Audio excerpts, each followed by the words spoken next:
All right, everybody, this is Chris with Babel Corp Roleplay. That's a new one. I got to keep remembering to say that, but normally from Drop Dice. This week we are going to do a all-barbarian game using Dungeons & Dragons 5th edition.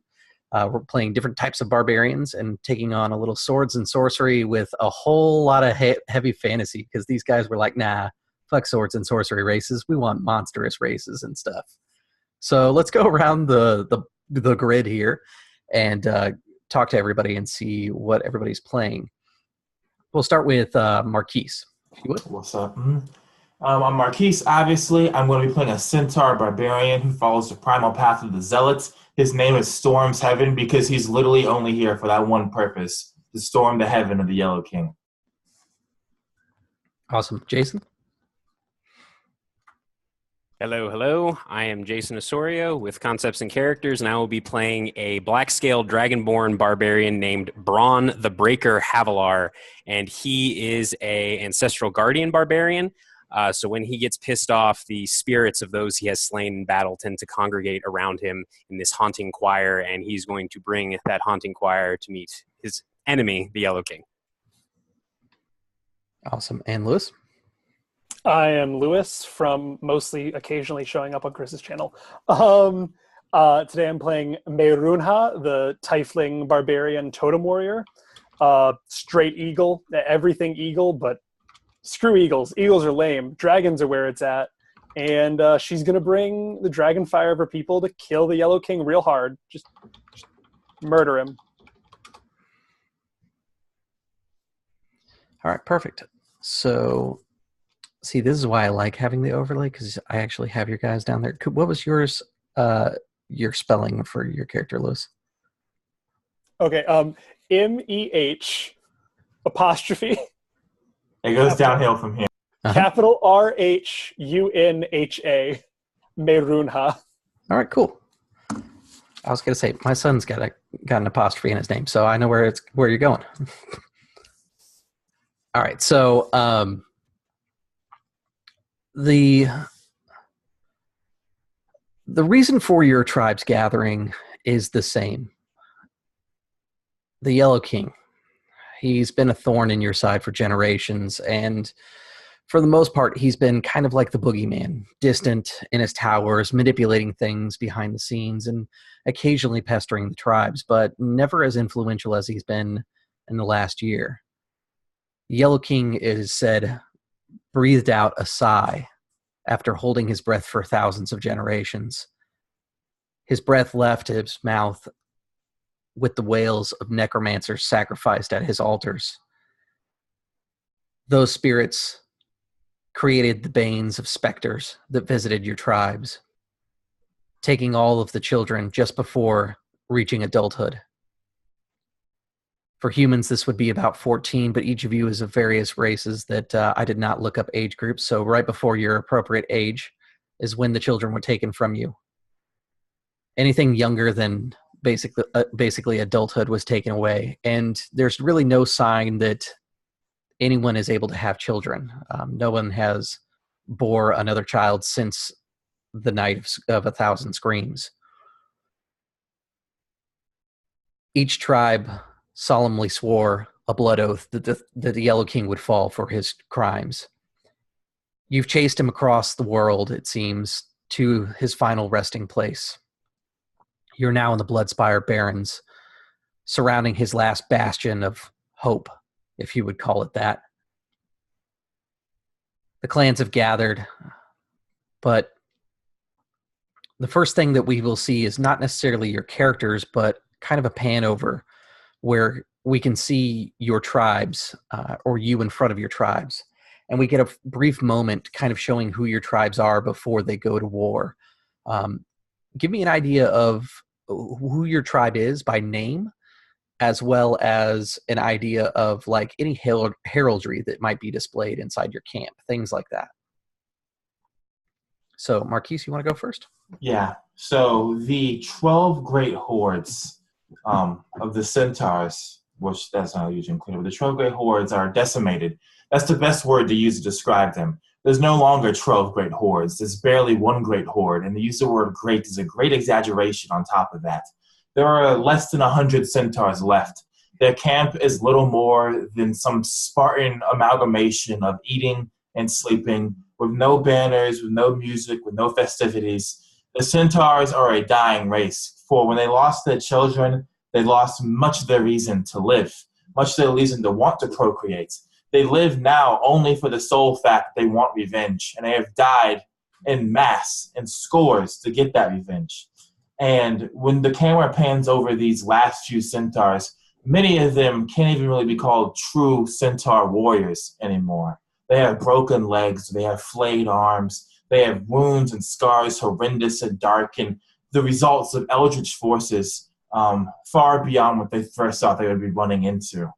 So, of the less than 100 centaurs left in this last quote-unquote great horde, maybe a dozen are fighters, are barbarians, are worth claiming the name centaur anymore. Quite literally, other than Storm's heaven, the centaurs are extinct in this world. And is there any heraldry that the centaurs claim loyalty to at this point? Like they used to be, but not anymore. With the fall of the 12 hordes, with the elimination of chieftain after chieftain after chieftain, the only thing that's left to the centaur now is their weapons, which I guess you could use that as their symbols, as their heraldry. But as a unified force, there's almost nothing left there. It's all broken. It's all scattered. And Braun, the camera pans over to your forces, kind of a broad term, it seems, for some of these armies that have gathered. Who does Braun bring with him? What tribe does he speak for? So Braun is the somewhat undisputed leader of this mass of what a polite person would call madmen and pariahs and outcasts, people from other tribes who have been exiled for heinous crimes, whether it was killing children before the Night of 1,000 Screams, whether it was taking another man's wife, whatever it may have been. This is Clan Nyastan is the petri dish of all the scum of the Fallen Lands. As the camera pans over, you see half-orcs and ogrekin just beating the ever-loving crap out of each other with sharpened just chunks of metal. You see half-elves covering themselves in scars and wounds, just mutilating their bodies. You see them drinking. You see them feasting. It is this unruly mob that leaves a trail of destruction wherever it goes. Underneath what is essentially a flayed flag of human flesh with a single red circle stitched into it. And according to most of the tribesfolk of the Fallen Lands, the worst of the lot is their chieftain, Braun the Breaker Havilar. But they are just this barely organized mass of probably 200 or 300 just savages, self-mutilating, butchering, eating, drinking, just getting themselves ready for the coming onslaught. Awesome. And the camera pulls in tight to one of these trials, if you would, that's between a half-orc-kin and a full orc. And the full orc just smashes this object is kind of the best way to describe it. It's just basically a hunk of wagon wheel that he's faceted like bits of broken swords to, and he's swinging it around like it's a weapon that was fully intended for him to use. The blood spray like flies across the camera, and as the camera starts to move, the blood starts to move away, and we end up in a large tent where Meiruna is about to exit to see her people. So Meiruna we get a camera zooming out of what looks like the blood transitions into almost molten metal, and we pull out and we see in her back is this almost brand of living metal on the upper side of her back, a ring with an intricate design inside of it, and it is immediately covered up by a leather cuirass being donned. This tent isn't for sleeping or living. This is the forward version of a steam house that a a warrior would anoint themselves in before battle back home on the world spine. And her attendants provide her with her armor as she suits up. There is a low smoldering fire in the center, and she reaches in and pulls out a large sword that seems to just have disappeared into the coals. Flames cling to it, and she walks out of her tent, just decked out in not heavy armor, but sturdy war raiments, a dragon skin mantle on her shoulders, the heavy blade resting right next to her head. And we see, as it pulls out, this somber sight of what in years past might have been a thriving war camp. Now the fire pits of the Tir Valar burn low. They were always few in number, their magnitude being far greater than their population. And the last few dragons of the Tir Valar sit sickly. She makes eye contact with her bonded mount, knowing that by the end of this campaign, neither of them will likely be alive. There are tieflings milling about. It's quieter than the rest of the camps by far. Just the crackling of flames and the whispering of wary, worn former raiders. The Hell Riders of the North have fallen far past their peak. And the camera kind of zooms out and we get the credits for the movie There Will Be Blood. And, the big Conan drum heavy, like tribal music starts playing, and the camera pans back in and we see these three leaders amongst a few others. There's about 5 tribes that are left in full fighting force here. There are dozens of other broken tribes that have understood that their tribes are no longer going to be a thing, and they've regulated themselves to services. They do things like forge weapons, make arrows, arm ballistas, things like that. They know that they have no voting rights in this council, but you can see them everywhere, wearing what appears to be their traditional garb, but anywhere that had any sort of like clan iconship, like one tribe used to use shrunken heads that were decorated a certain way with these little stones woven into the beards of these little shrunken heads. Those heads have been cast aside, or they've been marked to show that that tribe is no longer with us inside this council. The great leaders have gathered around a broken altar that is just outside of the town that the Tower of Marjormyr used to pay worship to, the Yellow King. After a few moments, one of the human barbarian tribesmen clears his throat and unrolls a battle chart. And it's this crudely drawn map. His tribe is known for always being kind of the odd ones. They've always been more tactical. They've practiced writing and drawing and actually made that a tribe purpose, which made them weak in the past, but their minds have proven useful inside these upcoming raids and things like that. This man is known as Boldemir. You probably know him as Boldemir the Broad because he is a heavy man that is not often on the battlefield himself, but usually commanding hordes of more agile and more prepared men than himself.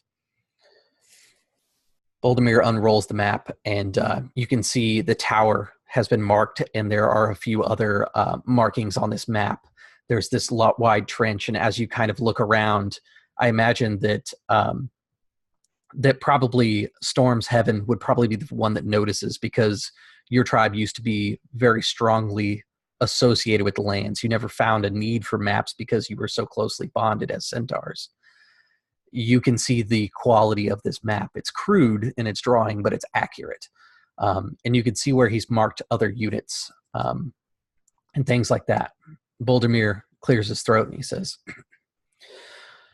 well, I'm not going to say that it's going to be easy, but this is the last stand for many of us, I assume. And you can see that he has unblemished armor, a brand new sword that has probably been used to chop wood at best, just to test its edge. This is the first time you've seen Boldemir actually armed for any of these meetings. If he wasn't so damn slovenly, it'd almost be respectful. It'd almost be admirable that he's showing up and saying that his life is worth putting on the line too. But he's just got too many marks against him. How he's a clan's leader, you're not entirely certain. He goes over the plans with you, and basically what he feels the best plan is that if we charge the tower, we can use the support units and some of the heavy artillery to clear the way. Our fighting men have to make it to the gates. Everyone else is sacrificial, and he uses that term. He very much looks at this as a chess piece. Chess pieces to be used and moved around the board. We're going to have some of the Kellyan berserkers try to climb the outside of the tower, but we need a force to go inside. I think it should be the clan leaders. They stand the best chance to succeed. I will leave your own troops up to your own discretion, but I do require some percentage of tithe for the greater army. If I leave you each with 2 battalions to command, that should be enough for you to make it past the gates. Once inside the tower, I can't begin to tell you what waits you, but if the Yellow King is anything like the legends speak, I can only hope you a swift death. How big is a battalion normally, Chris? So he uses terms like battalion. It's totally not native to you. Like, it's taken a while for you to understand what it means. And you kind of think about it for a minute and you understand that he means about 30 people per battalion. What you would probably call something along the lines of like a hoof or something like that would be more appropriate to like your tribe's terminology. It's a little bit smaller than what you were used to commanding. Like, this would be a small raiding party to you. Perfect. So Stormshaven steps out of the shadows, because I've not introduced him properly to this. His lower half, that is that of a Mustang, is covered in spikes that have been welded into him by his centaurs. Each spike is a skull, and from each skull is a worn yellow robe representing another general of the Yellow King he has killed. And this olive-skinned centaur with this long brown hair covered in scars moves in a circle around this altar, and particularly around this man who speaks with words like battalion and sacrificial. The Stormshaven, these words mean nothing. They're pointless. He has one job. And he stops behind this man, and with one meaty palm, probably the size of this person's entire head, he grabs the back of his head and then lowers his massive human body so that way he can be speaking into his ear, and he says, 50 centaur left. That is your 2 battalion, yes? He nods. Then Stormhaven take Great Horde and use that. Give them your battalion, yes?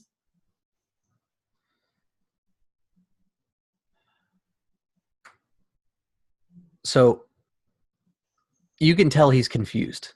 Like, are you requesting to keep all 50 of who you have left as a fighting force, or are you saying, I don't need them, you can take them, kind of thing? At that confusion, he can read it on his face. He kind of like lets go of his head. It's violent letting go. Like, it shakes his head when he lets go. And he says, 50 centaur.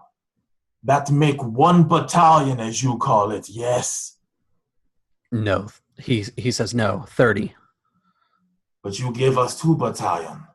That is 60. Yes.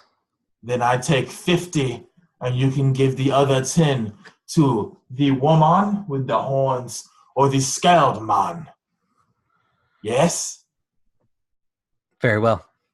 And Boldemir kind of looks at you. He's learned to not question the centaurs. There's something like otherworldly about them their connection to nature and things like that, that it's better not to question their thinking and just see what happens. And he looks to Maruna. My tribe is matriarchal as yours is. Do you wish them first? I believe it would be best if we offer it to you.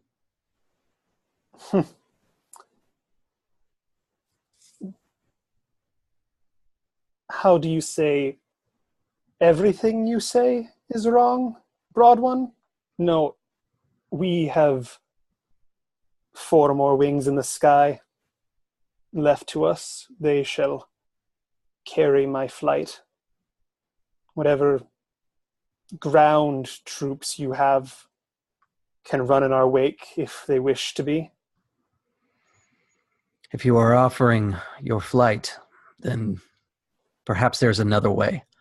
And he starts spreading out the map. If any of you took anything like a skill that would be useful, or would like to roll something like a knowledge, like a nature, arcana. Will survival work? Survival could be a good one. Sick. He's basically reworking it on the fly because he assumed you weren't going to bring the dragons in. All right, I got a 15. Yeah, I think at this point she's so desperate that, like, she has consigned her entire culture to death, so we might as well die in Dragonfire the way we were born. Mm-hmm. Braun got an 18 for his survival check. Perfect. So looking it over, I think you guys are going to catch this detail a little faster. He's too busy poring over his maps, and you start to see it. Now, the tower itself does have guardians, and you can see some of these units that he's marked up on the maps. One of which, for your survival, Marquise, what did you end up with? 15. 15. Looking at the patterns of like what he has on the map, you could swear that the Yellow King has centaurs the way they're patrolling. It doesn't feel right. The Yellow King has never been able to command any centaurs, like not even a single centaur has submitted to his will. So it's a little odd. But by tracking the way that movements are, you can see that. For Braun, what you are going to notice is that the tower itself doesn't have as much defensive power as you would think it should. So more than likely, there's probably some magical protection in this area. Things that have not been accounted for on this map. Would a knowledge of history be at all helpful here? Absolutely. The Yellow King is definitely like a historical icon. 16. Okay. So with the 16, you gain something that could expand on something that Braun sees. You know that the Yellow King is a fan, if you would, of ground warfare and likes to turn things around on opponents. He's before used spells where if you rush an army in, suddenly like a wall of fire will erupt and break their charge line by incinerating the first 3 rows of it, essentially. He tends to layer the field outside of areas where he's being attacked with these kinds of traps. You also know that historically he's used aberrations, fiends, and monsters to his advantage that may or may not be always the most apparent at the beginning of the fight. You can recall one particular battle where he unleashed a bullet on enemy commanders that were behind a charging force to basically destroy the morale of the army that was attacking.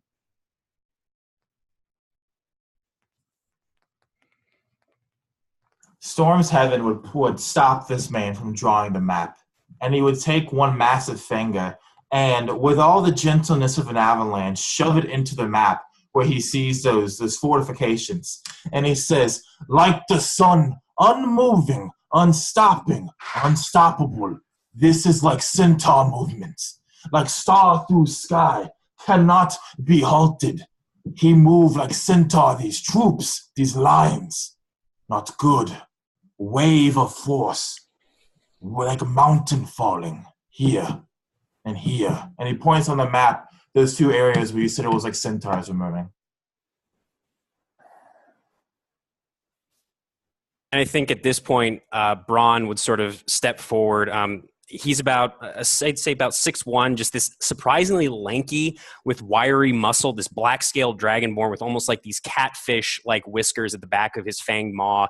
He has these bright yellow eyes, and he's wearing what looks like this just awfully dented breastplate and some greaves that are all just adorned with bones. There's finger bones, ribs, chunks of tibias and fibulas, just hanging from this by little pieces of rope. And perhaps the most interesting thing is his black scales are accentuated by these lines of this chalky white paint that is all over his body, giving him this almost ghostly spectral appearance as he steps forward and he grins, revealing just this mouthful of yellow fangs. And he looks at Boldemir and then at the assembled clan leaders and says, "I have to say, it has been a marvel wetting our blades together instead of using them on each other. It's a nice change of pace. But," and he holds up one clawed hand, and then he points at the area where he suspected there might be some kind of magical traps, or just generally towards the tower.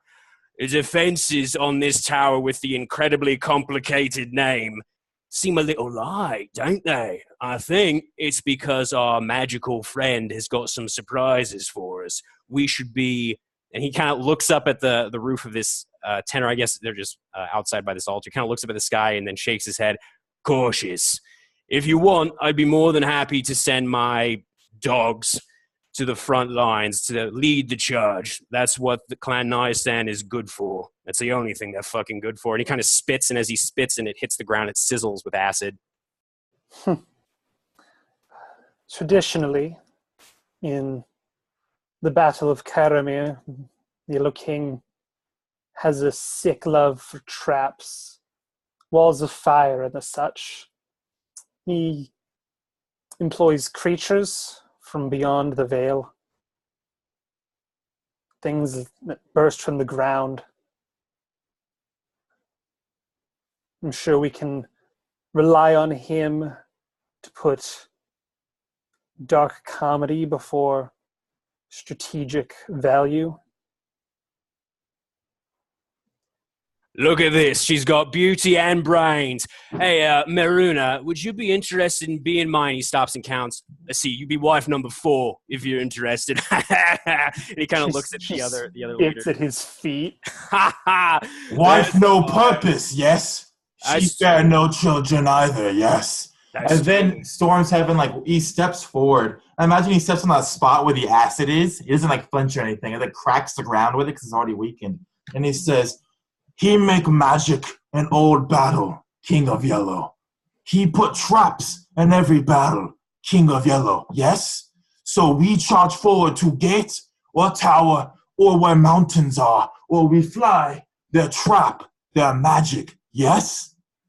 "I completely agree. However, we could use my clan or whatever clan is willing to lead a distraction, a charge directly at the front gates, probably what the bastard's expecting anyway. Then we could fly in. Then we could sneak around the mountains. Whatever you fucking want." "Your clan, Mongol people, yes?" And Braun just nods. "Yes, they are." "Mongol people only good one thing to Centaur. Hoof. Huh? We send in, they trampled under Yellow King, and then storms heaven through gates. Yes? You, woman with horn and dragon, you fly as we storm gates. Yes? There will be blood and there will be broken, but we will be in there. Yes." I think he's got the idea. That sounds good to me. Awesome. So a little bit of out-of-character stuff real quick here. How this is going to work is you'll each have 2 battalions to command. Lewis, because you have dragons, your dragons are 2 battalions. I'm going to allow that because I think it's cool and it fits the game. So they have names now. Yeah, there are 4 surviving dragons from the plagues. Yeah, I think because you guys have dragons, like you're pretty much going to be able to handle whatever comes at you in this one, because this does change things. So it's going to get a little cinematic, but there are some points that I want to highlight that we're going to play into and we're going to make rolls on. but it should feel more cinematic. So as you guys go through, if you want to talk about sinewy arm muscles and stuff like that as you cleave into people, as we talked about Conan using, we could definitely do that. But during your turn, I also want you to tell me like how your battalions move forward through the ranks. I've left it very open and I haven't drawn a map on purpose. I want you guys to be able to interact and create things inside the world as well. So feel free to like make up things like there's a hill that you charge up or whatever you want to do. So Marjormyr kind of like toils over the map, making a few minor adjustments, notating the things that you guys say inside this archaic rune writing that he tends to do. It's things that you guys don't understand. It's a unique to his tribe kind of language. But he nods and he says, okay, I think that all sounds doable.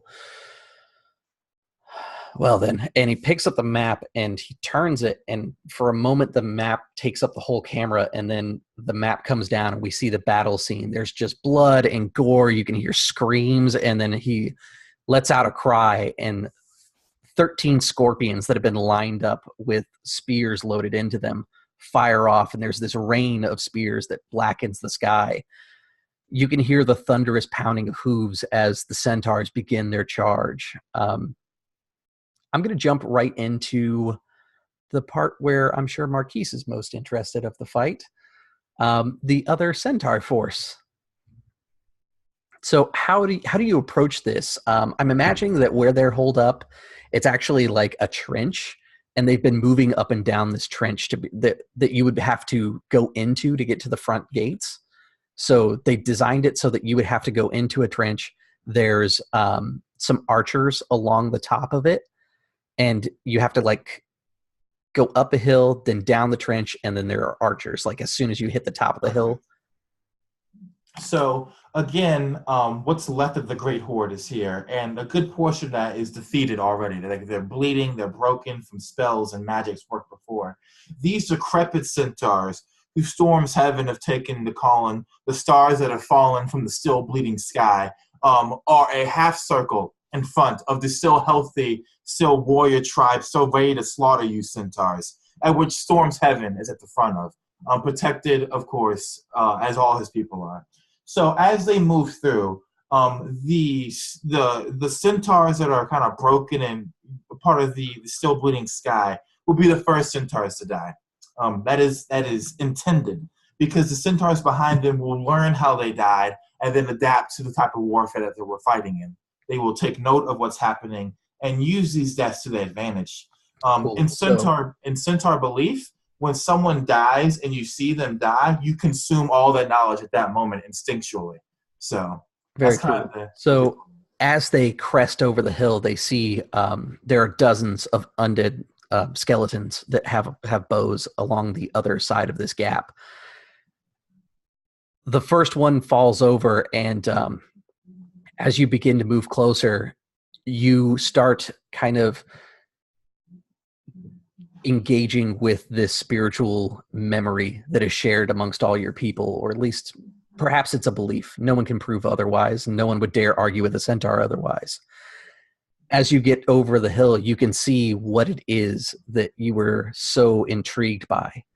These creatures very much look similar to centaurs.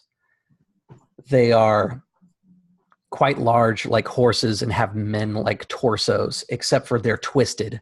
They have a tail with a severe spike on the back, and they have these great horns. These demonic creatures are known as Ammonites. Mordenkainen's Tome of As we see these Ammonites, Storm's heaven rears up, and his massive form blacks out the sun from the Ammonites' point of view. When he lands, he breaks one of the skulls on one of the spikes attached to him, and this dust from the skull forms strange-looking gauntlets around his knuckles and his hands. These are his gloves of missile catching. And he screams out orders in the Sylvan Centaur dialect, this deep guttural, and as he screams it out, the centaurs behind him, even the decrepit ones, do the same thing, and now he is leading the spearhead as the centaurs come behind him. The goal being that he will start catching these things falling down on him, and he will lead the charge directly into these armor knights. Awesome. And these things fight similar to the centaurs, but it's that uncanny valley that you're experiencing.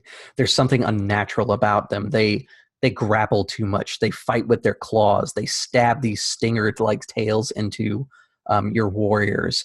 Your warriors are falling over sickened as you find out that they have poisoned the barbs on their own tails to strike out at your troops. What I'd like you to do is, we're just going to call it like a troop attack, if you would. Go ahead and give me an attack. I'm going to roll their attack. We're going to compare the results, and that's going to kind of tell us how this sways. So I have a 30. A 30, perfect. Yes. So they have, let me just double check their base stat, because they did get a critical, so it is going to affect you pretty poorly. But I think your roll still is higher than them, and that's one of the main things I'm judging on. Yeah, your roll is much higher than them. Let me fix my picture here. So it's going to be a win, but it's going to be at cost because they criticaled you.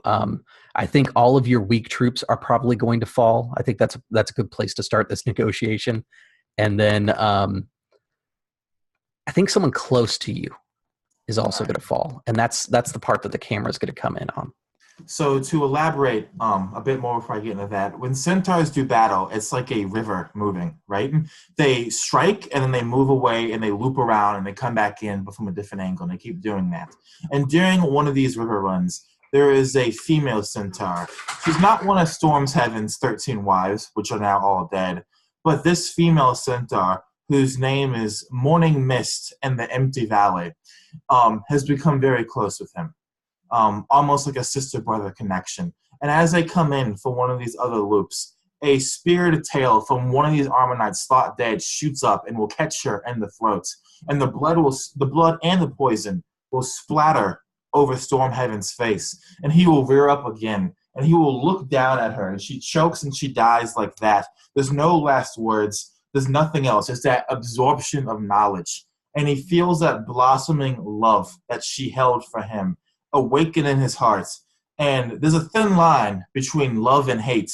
And all this love is converted into pure hatred inside Stormhaven's heart as he's going to go into a rage. Use one of his 5 rages. And when he goes into this rage, the rage of a zealot centaur is different than the rage of a zealot anything else. There's no beautiful lights. There's no rainbow effects, no blessed wings or anything. The rage manifests in the heavens, where you can see the stars literally rearrange themselves and then focus themselves on top of Stormhaven, and he begins to become like a one-man cleaving machine through the rest of these armor knights, fueled by the loss of what might as well be his sister mare. Perfect. The camera kind of fades out of this scene as Stormhaven brings down what is your weapon of choice? I forgot to ask you that. So I have a magical maul that I've not named yet, but it is a maul. So you bring down the maul, and we can hear that bone crunching sound as one of these Ammonites that is bearing some like demonic engravings on its chest crumples underneath the weight of your maul.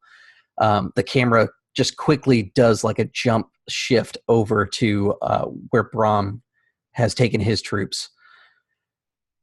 So, Braun, how do you want to handle the magic since you're aware that it's out there?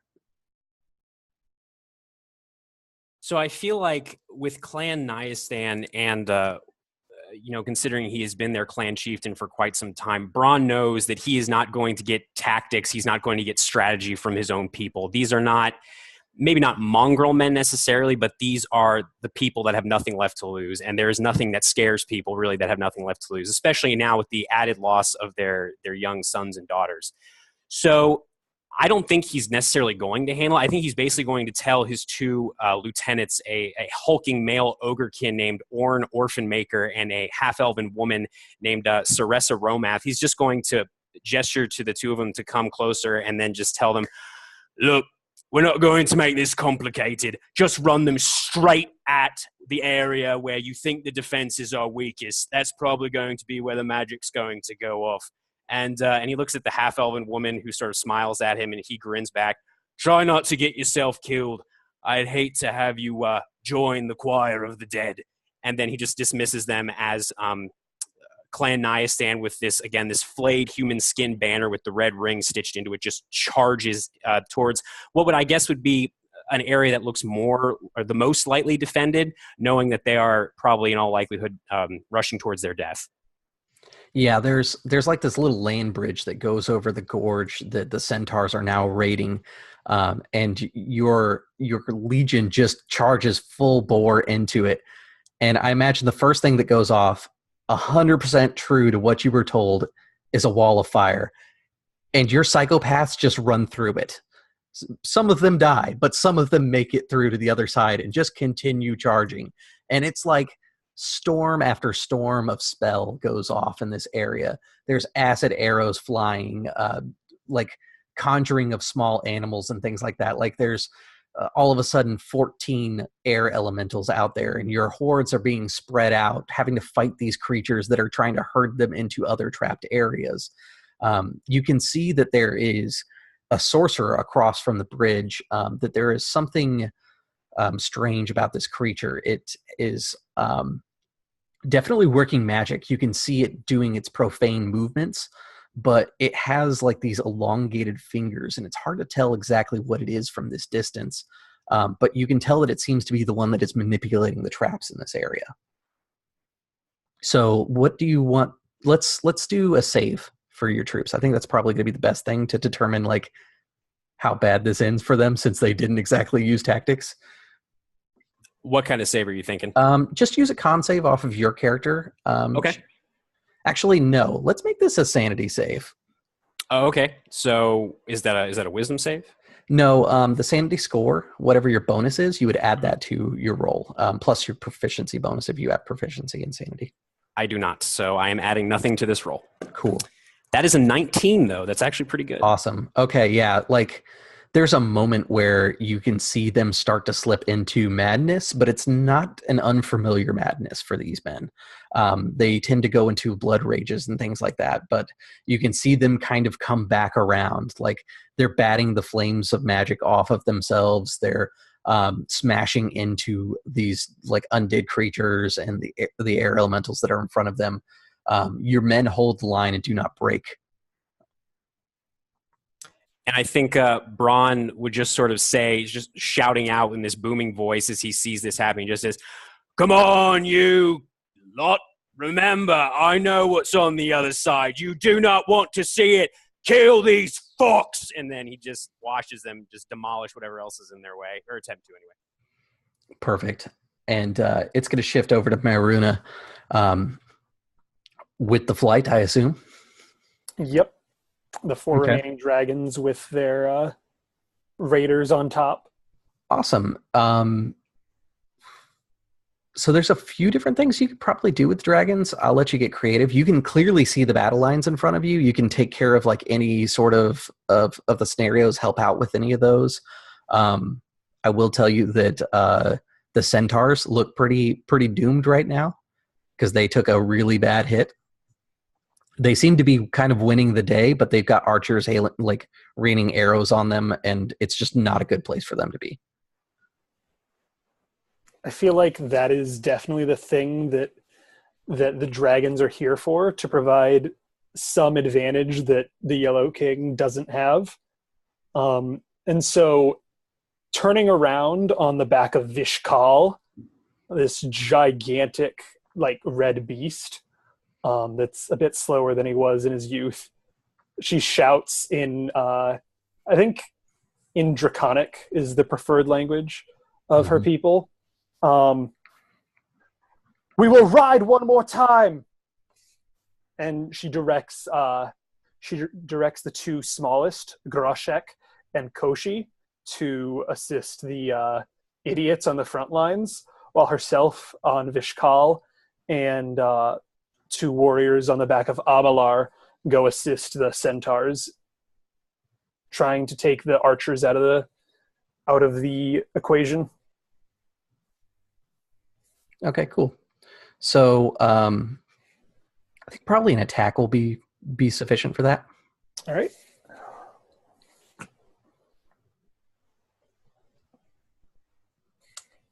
I saw that, by the way, Chris. No, it's fine. It was meant to stay up. I just accidentally put that down. That is what's on the other side of the land bridge. Basic math is the hardest math. Death block. So I love that you guys actually have tactics going into this. So, like, the cool things that I prepared for you guys to actually fight, you're like, nah, we'll smash an army into it. 29. All right. So with a 29, yeah, you can definitely take care of the archers that are raining down. That's probably going to save the centaurs, in all honesty. The idea of like this dragon swoops down and starts torching the archers, but then like gets too low and like his foot clips the ground and it turns into this crashing charge. And it ends with like a dragon with are they the Ammonites that are the archers? No, it's skeleton archers. A dragon like with a skeleton in its mouth as she hops off Vishkal's back and chops a few in half with the gigantic flaming sword. Okay, cool. I am rolling a timer on my end because I'm going to steal some ICRPG nonsense here.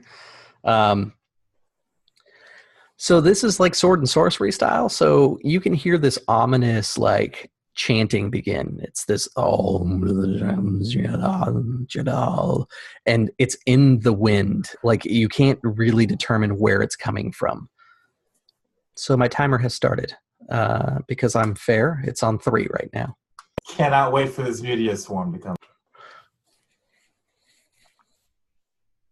Yeah. I'm just waiting for some of my dragons to die because it's happening. I mean, it has to. Like the 4 dragons against 1 like Yellow King, no matter how powerful he is, he's got to take care of those things first. They're all sick and old. So, complete transparency here. Meruda is good at handling animals, climbing things, seeing and hearing things far away, and knowing the history of her people. Awesome. I'd like to scan the horizon with the vision of dragons. You can do that, but let me finish up with my turn, and then we'll go back around. My bad. I'm so sorry. Yeah, we'll go back around for that. So I just quickly rolled through each of the units here real quick to see how they respond to things. There's going to be this moment where the Deathlock has to change tactics. The hordes of barbarians on him and commanding all of these air elementals, it has to stop so that he can address the bigger problem of dragons.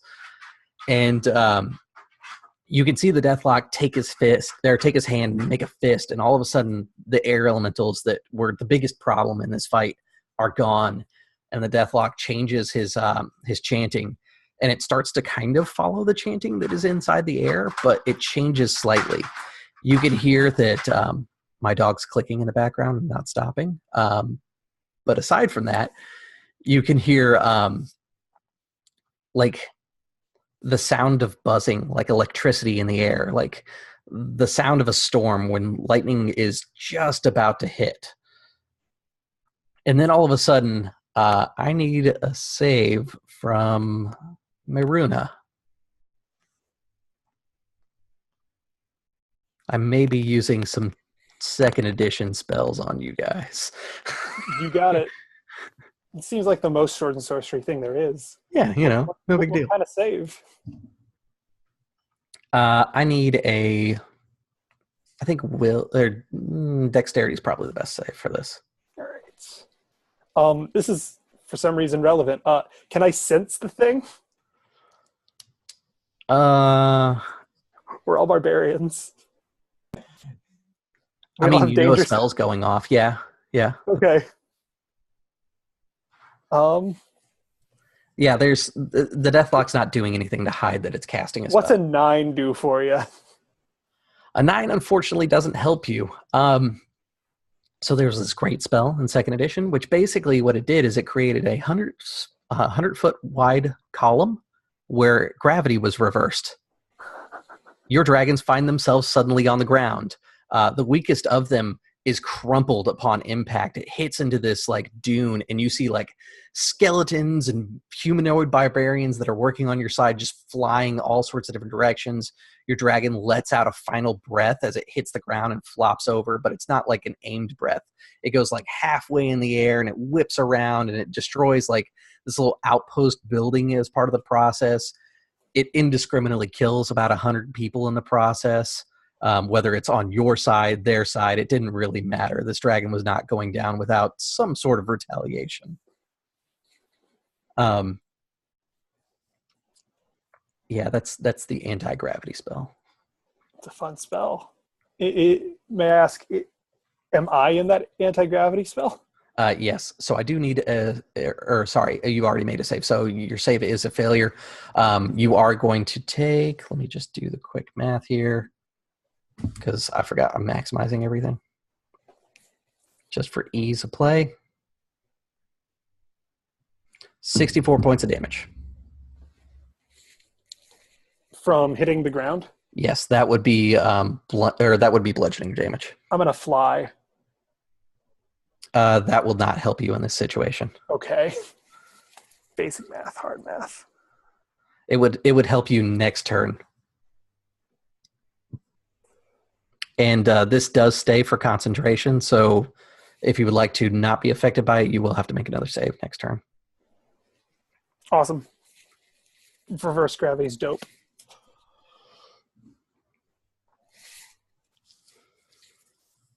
Okay. The archers are gone, so I don't have to worry about that unit anymore. Okay, so next is random magical traps going off. I'm just going to make it easy. Let's see. 9 more barbarians die gruesome deaths to horrible traps. I think the best one, though, the one that the camera highlights, is a barbarian is running. He steps on something, looks down, and he sees an explosive rune on the ground. It is like the worst death. It's quite comical. The guy is gone. Like his buddy next to him lost a leg. It's the funny scene in this whole thing, because it's an 80s sword and sorcery movie. There's always got to be one death that like everybody loses it for a minute. The Wilhelm scream. Uh-huh. All right, so next it's going to move over to Storm's Heaven. The dragon wing, before being knocked out of the sky, has taken out the archers that were raining death on your troops, allowing you a chance to turn this thing around. Perfect. And all of the fake centaurs are dead now, correct? There's a few stragglers. In particular, there is one that I would like a one-on-one challenge with. All right. So I'm going to say that's the one that survived. He survived after killing the sister mare of Storm's Heaven. So you see this river stream of centaurs moving around, and Storm's Heaven says in this deep guttural centaur dialect, this "Duakati," and then the other centaurs echo that back, and he splits away from them. Those other centaurs are going to head into the trench and start clearing that trench, basically overrunning everything in there. And Storm's Heaven is going to be barreling on top of this other asshole, the one who killed his sister man. Very cool. Okay. All right. So go ahead and roll your attacks. Perfect. So I'm going to be using my charge of feet for this. So because I'm going to be moving a lot of distance, I'll be adding my +5 attack damage to the roll, assuming I hit. It will also be a reckless attack. So it's going to be a total of 23 to hit. Okay. 23 definitely hits. All right. So let me go ahead and do all these dice rolls. I know I do this beforehand. I'm surprised I didn't this time. 2d6 plus 6 plus 5 plus 11. All right. So it's 14. That's 19. And then I get +3 from my whatchamadoodle for my rage benefit. So it's going to be 22. And then I need to add in my zealot stuff. Quick. Oh, I get 2 attacks too, don't I? You should, yeah. Yep. So that's my Divine Fury. So that's another 1d6 plus half my Barbarian level. So it's okay. It's max. So it's 6 plus 7 is 13. So for the first attack, that's going to be 35 to hit. Awesome. 13 of which is radiant damage. And then for the second attack, that's going to be above a 20 again. So. Okay. Oh, crap. So that is more than half of those hit points. So Right. Tell me what crippling thing you're going to do to him. Okay. When I first hit him, because again, centaurs, they fight like rivers, just carving through canyons. So when he's riding by, he swings down the mall, and he kind of leans to the right as he does so, and is going to blow out two of this thing's kneecaps, the one in the front and the one in the back. And then he's going to move away from it and then loop back around to kill it. Yeah, and you can see it reaching for something at... saddlebag would be like a really inappropriate term for it, but essentially like the kind of thing that a centaur would wear as a backpack. Yeah. So it's reaching for something is what you're saying. Yeah. So 9 plus 5, that's 14, plus 12, and then plus another 5. 14 plus 12 is 20. So that's another 31 points of damage that I'm doing as I turn back around and I come back on top of it. Okay, perfect. So, you said 31 this time? Yeah. Okay. So, it's like thunder as your hooves hit the ground, and dust is kicking up, and you bring in for the second attack. It manages to live through it, but you can finally see what it is pulling out. This is a stone that has a rune on it. You have legends of Ammonites inside your tribe. You know of these things. These are what foul, corrupted centaurs could become if they make oaths with demons and things like that. This stone that it has begins to resonate with lightning, and you can see that it forms a lance.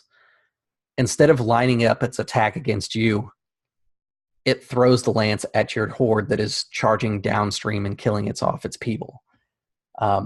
It's a 60-foot line, 10 feet wide, so it's going to go and cleave right into the line. It's tactically the most logical thing for it to do, even though it's probably going to die next turn. What I need is a dexterity save. We'll just use your character sheet and assume that all the barbarians are roughly about your level. All right. Let me look at my dex bonus because this is pretty fucking bad. Perfect. That's going to be a 10, my man. 10. Awesome. That does fail. Let's see. That is... yeah, I'm going to say that it's going to take out about half of the group that charge that direction. Storm's Heaven, he will follow with his eyes that beam of lightning, that lance of lightning. You can see this grin across the creature's face. It knows that you're going to kill it, but it knows what it's taken from you, so it doesn't care.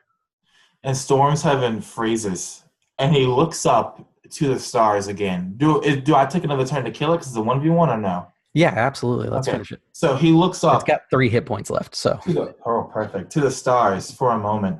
And he takes in a deep breath. And he reaches down with his hand and he grabs this thing and he pulls it up to the empty spike he has on his flank, and he's going to shove its head directly into that spike.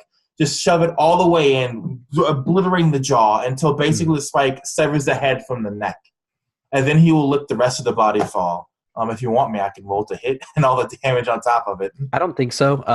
I assume your strength bonus is enough to do the 3 points. I do 6 damage with my unarmed attacks, so...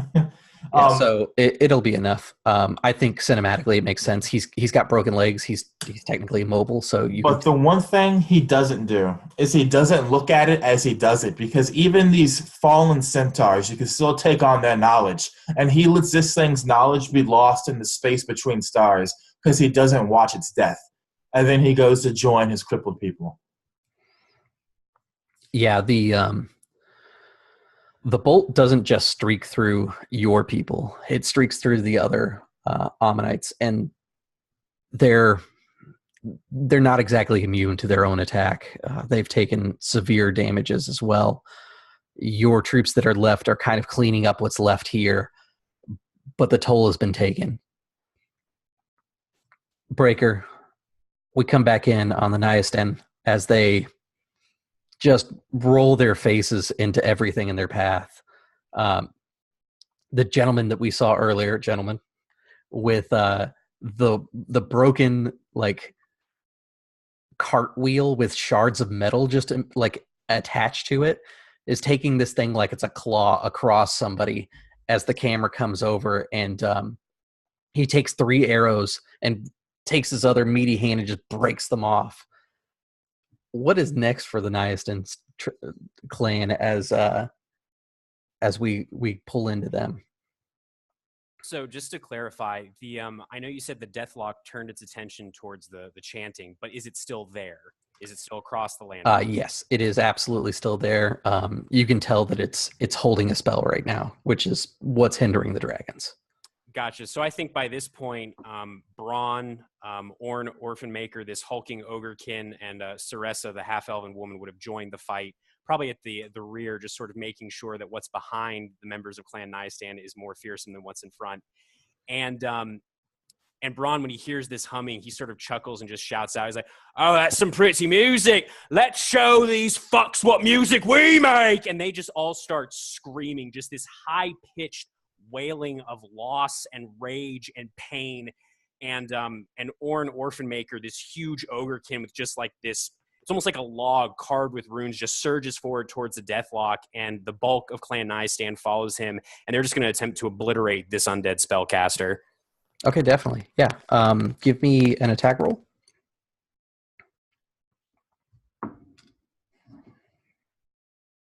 That is a 17 if we're using my attack bonuses. Okay, cool. Yeah, just for ease of use, we're going to use your stuff. Yeah, with the 17, it's like a tidal wave crashing into a lone person on a shore. Your men are almost doing more damage to each other than to this thing because there's too many of them. It's just a pile of weapons at this point being thrashed about. You can hear the bones snapping as the sorcerer is broken underneath this wave of people. Moments later, Maruna and the dragons can feel the gravity start to shift, and they can move their weight again without feeling like they're being pressed to the earth. Which is a shame, because that spell has a great effect in the second turn. And I think real quick, Braun would sort of, as he's watching his men just destroy this undead spellcaster, this strange look of almost something like disgust would pass over his scaly face, and then he would look over and see probably Maruna and the dragon starting to rise in some way, shape, or form. And he just mumbles to himself, completely unheard over the fracas, "Now that's real power." And then he's going to go ahead and press forward with the rest of his clan. Excellent. Maruna, it's your turn. The Nyastin are pushing forward towards the gates. They've almost secured the gates themselves. Storm's Heaven and his centaur troops are climbing up the dale to get to the gates themselves. You are muted. She doesn't see any of that. All she sees is Amalar crash to the ground and die. Can I tell where that chanting is coming from? I don't want you to waste a turn on it, so no. Okay. Like even with a natural 20, it's like supernatural chanting that's in the wind. You got it. She climbs back on top of Vishkal, whoops a couple times to get the attention of her people, and says much quieter, "Come, my love, it is time to meet the gates of death," and takes to the sky to join the rest of the armies in storming this tower. Great. This is kind of the secondary phase of the defense of the tower. You can see that there's these windows that suddenly appear, like the stone has moved back and created these like arrow slits in the side of the tower. And you can see these appendages is probably the best way to describe it, because they look like bones that have been carved into these wicked shapes of like wands. And you can see these casters behind them, and they start slinging spells out these arrow holes. they are taking full advantage of striking at your dragons before they get way too far out. But you can see these little wands just sticking out, magic missiles just hailing like automatic machine gun fire at you.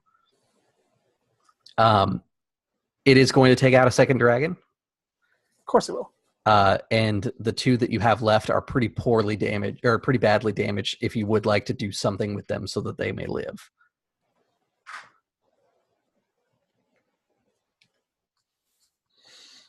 Like, the obvious thing here would be you just opened a bunch of holes in your big chimney. Let's use that to our advantage.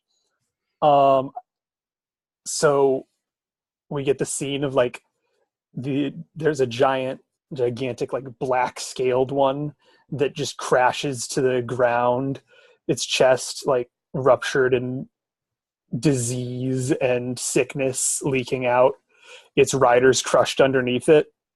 Groshek has fallen.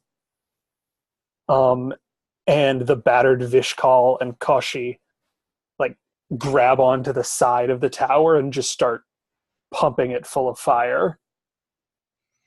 Yeah, and I imagine that it's like this scene where we get the dragons are feral monsters kind of feel from them. Like, they're not, yay, let's ride them happy days Dragonheart kind of thing. This is like Game of Thrones, Skyrim nonsense. They've hooked their hooks into arrow slits, and they're just breathing across all these holes like decimating sorcerers. Oh, yeah. This culture was born in, hey, we're both oppressed by demons. Let's kill all of them together. These are weapons of war. You can hear the screams of sorcerers beyond as your dragons begin breathing in. You can hear the like heavy breaths with each one as they go into this assault. It will take some recovery time before they're able to strike again, but you've definitely dealt a severe blow.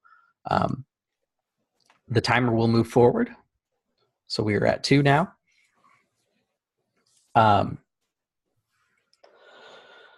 For the next bit here. All right, cool. So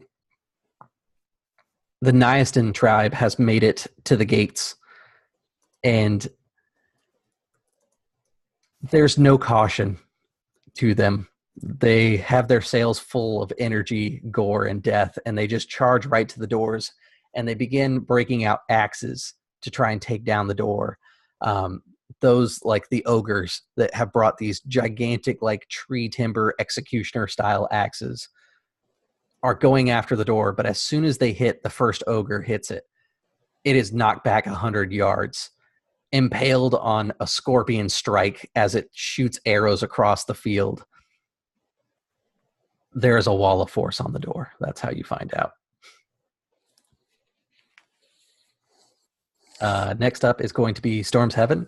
Your troops are clear of the threat, and the doors are being assaulted by the Nyastan clan. All right, so the Nyastans, they operate by being a tidal wave of flesh, a suicidal flesh to be exact. So Storm's Heaven is what he's going to do is he's going to call his centaurs back, and they're going to move in a backwards loop before they start heading after Clan Nyastan.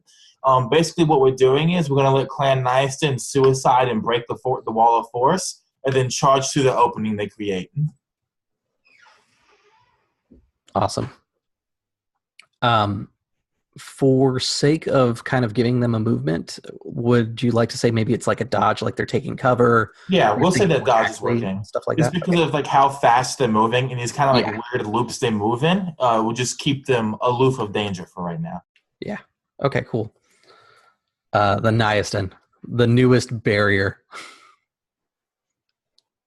So I think as this ogre goes flying back 100 yards, Braun, who's again sort of at the rear of this crowd, sort of shakes his head and just says, "It's the way he would have wanted to go, I'm sure." And it's interesting because a lot of these chieftains like Merunha and Storm's Heaven, they are so intricately connected to their tribe. But there is, again, this almost casual disgust on Braun's face as he sort of separates himself from his people, just shouting at them, "Just destroy the damn thing. It's a fucking door." And they just keep hacking at it. while he removes himself and just sort of watches these yellow eyes sort of gleaming beneath this chalky white paint as he's sort of scanning the rest of the battlefield. Is there anything else that's moving towards this horde of Clan Nystan barbarians at this point, or is it just the tower's pretty quiet? Give me a perception check. Cool. I will do that.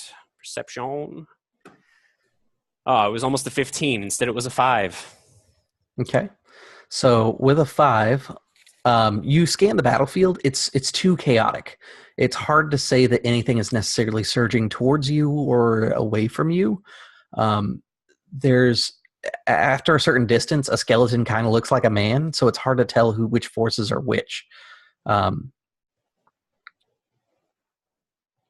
And like as you start to kind of pin something down, like there's this movie star moment where like your cudgel comes up and you just smash an arrow that was aimed for your head, and you see an archer that's like about 20 feet away from you, like an imminent threat that has distracted you from being able to perceive the battlefield correctly. Yeah, so I think Braun, after lowering his great axe, is essentially what he has, but that's fine. It could be like a small club or something like that. He kind of looks up in the direction of the archer and then looks back to his people and just sort of bares his teeth. And he's like, come on, come on, come on. And then I guess, honestly, they're just going to keep on battering away. Like, if any of them start to, like, back away, Braun is just standing there with his great axe out like this specter of death painted with white with these black scales. And he just nods, and they immediately turn around and start running back for the door to continue aiding their kin and trying to bust through this wall of force. Awesome. Give me a strength check, by the way, just so that we can resolve the wall of force bit here. That is a 22. Awesome. The 22, that is going to break down the wall. I'm going to move that timer forward. And they're just going to pour in as soon as they can. As soon as that wall gives, they're just bursting in there. It's not going to be completely gone this turn, but it is breaking down. Next up is Maruna. So, yes, I have not muted. The power of the centaurs and Clan Nystan is like in their force and their numbers, but there were only a few Hell Riders left at this point. There may be 5 left in this fight, and one of them swings over to Vishkal to take the reins as there is a roar. There's a sound that sounds like some horrible hybrid of a screech of pain and anguish and a dragon's roar, as all of a sudden you see, instead of Meirunha, in comparison to her companions, rather small tiefling woman, a shape wreathed in flame with 2 draconic wings made of fire, as I'm going to enter rage and fly into one of those arrow slits and shove my greatsword through it, and keep doing that till I'm in the tower. I got it. It was me this turn. Awesome. So yeah, they're arrow slits, so you're not going to be able to like squeeze into an arrow slit. It's designed for you to be able to like shoot arrows out or stick a wand out. But like, I'd like to make the hole bigger. It's like a key in the keyhole. Just and there goes the sorcerer. So she just punches. She's just going to punch that wall until it breaks, or until her hand breaks. Oh, okay. So you're going to actually like carve your way into the wall. Okay, cool. Yeah. That's going to be a strength check to break an unattended object. You got it.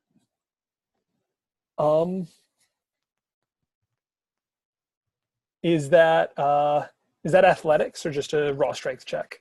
It's going to be a strength or an attack check. Basically, the item itself has a hardness like an armor class, and you're trying to beat that. 19. 28. Awesome. That does beat it. So go ahead and do some damage. So I had to make dice sets for these. 35. Awesome. It's beginning to crack and crumble underneath your strikes, as is your sword, because it's a sword against stone. So you can hear like bits of metal chunking away. What used to be a straight sword is slowly becoming serrated by these actions. That's fine. This thing's ancient. If you have multiple attacks, you can do all of your attacks against this thing, just so you're aware. You got it. The other one's 31. That also hits? Oh, I mean 31 damage. My bad. Okay. I can make another strength check if you'd like. Yeah, it's technically an attack roll for each one of them. Plus 25. That's good enough. It's only a 20 to hit the building because it's a building. It's mostly that it's dense rock that it gets its high number from. All right, so with another 31, you can hear it start to splinter. There's a sorcerer that, because you didn't like stab at him first, he's pulled back, and you can hear him starting to panic on the other side because he's noticing cracks in the foundation now. It's not enough to go through the wall just yet, but it is enough to make damage against it. And because those wings only last till the end of her turn, I think she like rests her foot on the greatsword, in like using it as a baton shoved into the arrow hole, and keeps punching the wall. Okay, cool. Yeah, so like you smash it in and you land gently on your sword as you like slug at the stone again, which will take up that with the next round of attacks. The timer moves forward. The chanting itself goes quiet. It's an unnatural quietness. There is no sound on the battlefield. It's almost as if you've gone deaf for a few moments. And then all of a sudden, all the noise floods back to you. I do need a sanity roll from everyone. There's some big bad magic about to happen. The last great horde has a 2. Awesome. Oh, wow. 16 for Clan Nyastan. 6. Awesome. Those are all failures. So let's see here. For storms, your character suffers the short-term madness of you must use your attack action each round to attack the nearest creature until you can rest. For the breaker, you get you begin to babble and you're incapable of normal speech or spellcasting, which I don't think will be too much of a problem for a barbarian. But you can't give orders. Just slightly more terrified of you. And for Meiruna, ooh, okay. Your character experiences vivid hallucinations and has disadvantage on ability checks. Feel free to roleplay those as you guys will. This is a good group for this sort of roleplay type stuff. So,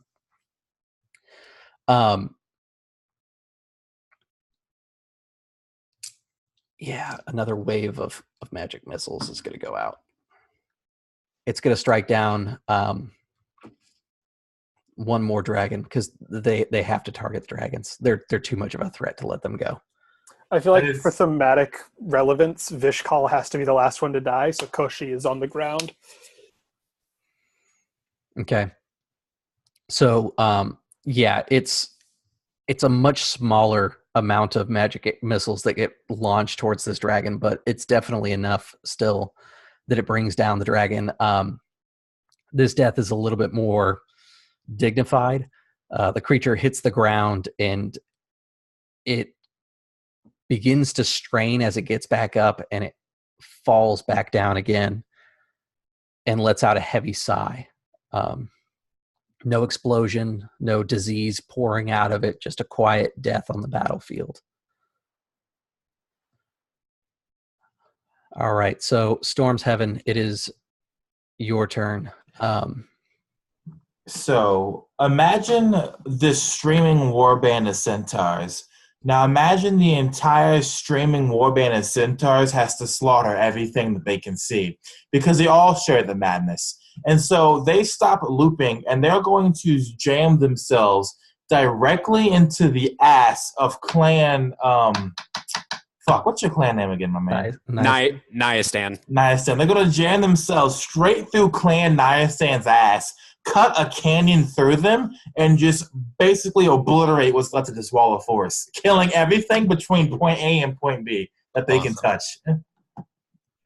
All right, give me an attack roll, and I need a Clan Nyastand attack roll because it's just gonna fuel their rage too. Okay, so I rolled reckless. I have 2 crits. Awesome. Yes. Oh, so we can roll multiple attacks if need be? For you, no. Okay. Essentially, it's your clan all of a sudden realizing that there's more threats around them. Are we doing crits the normal way, Chris? So I don't have a fancy cool crit system. I was going to just basically be like, hey, do something cool with your crit. Oh, okay. Yeah, I'll do something cool. That's all right. 19 for Clan Nyastand, by the way. Cool. So the 19 is going to hit me. Of course, I have a very low AC. Luckily, I'm raging. But give me a second to add up all my crit numbers. Since these centaurs crit, how I'm going to say it is that literally they're charging with so much built-up momentum and so much fury behind their attacks that you've seen that gif of like the speed car liquefying the kangaroo. The speed car is the centaurs, and the kangaroo is Clan Nyastand, as they basically liquefy and trample everything from point A to point B and then hit the wall of force, which would be the second crit. Awesome. Thank goodness that the Nyastand decimated the wall as well as they did the last turn. So, there's this thunderous crack as the wall of force finally shatters. And it shatters like a piece of glass would. It's a fractured reality. You can see these breaks and fissures, and then finally it shatters inward. The wooden door that lies beyond this wall of force just crumples under the sheer weight. Clan Nyastand, it's hard to tell if they were phased. They flood in with the centaurs. Next is going to be Braun.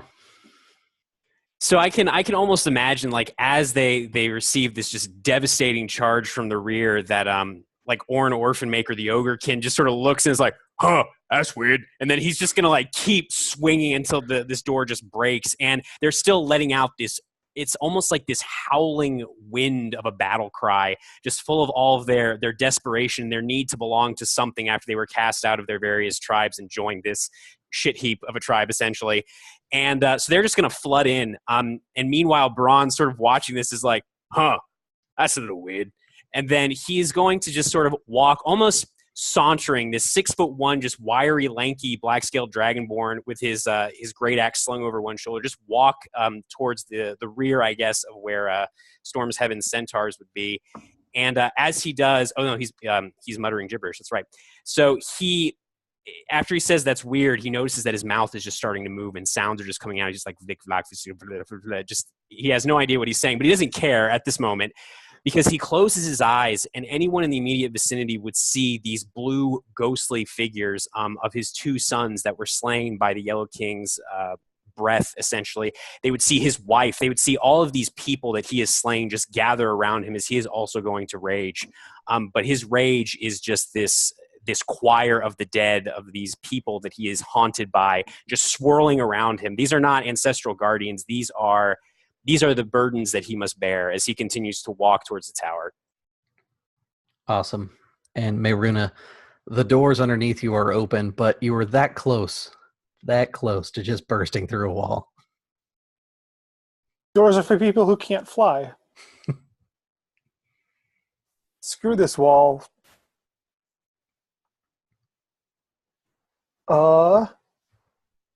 What's a 21 do to this wall? That'll definitely be enough to hit. Damage 37. Awesome. So with your 37, you break through, and you can see a very frightened young sorcerer on the other side with his bone wand. He reels back like he's going to it's like this sorcerer duelist style. Like he pulls back and holds it back like this, like he's about to unleash something at you. You have an extra attack, if I believe. Have any of us ever seen the Yellow King before? Not in person. Pictorially, yes. It always appears as kind of the picture that I showed, where it's this 4-armed, cloaked individual. That is all she sees in front of her. Awesome. And I think the camera is in first person here, and she looks down and her hands are covered in blood, and there's an extreme pain from her midsection as all of that comes crashing back, and she remembers the only reason she's here, and she plunges her sword into the chest of the Yellow King. Recklessly. 17. All of the reckless attacks. Awesome. So yeah, 17 is definitely going to hit. He's a caster in a silk robe, so 31. decimated. He was Some of which is basically a plus guy to 5. operate a magic missile wand. That's all he is. And there's just like, so when she's raging, she doesn't sound like her. So if you've ever heard a dragon cry, there's just this echoing, like, angry sob from above you guys as she rockets down the stairs to meet the force that she still has a vague sense is supposed to be at her back.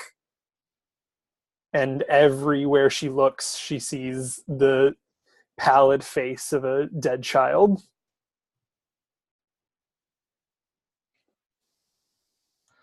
Awesome. So my timer has rolled to 0. With this turn, you are all safely in the tower, thank goodness, because as Marquise has predicted, the heavens themselves begin to weep.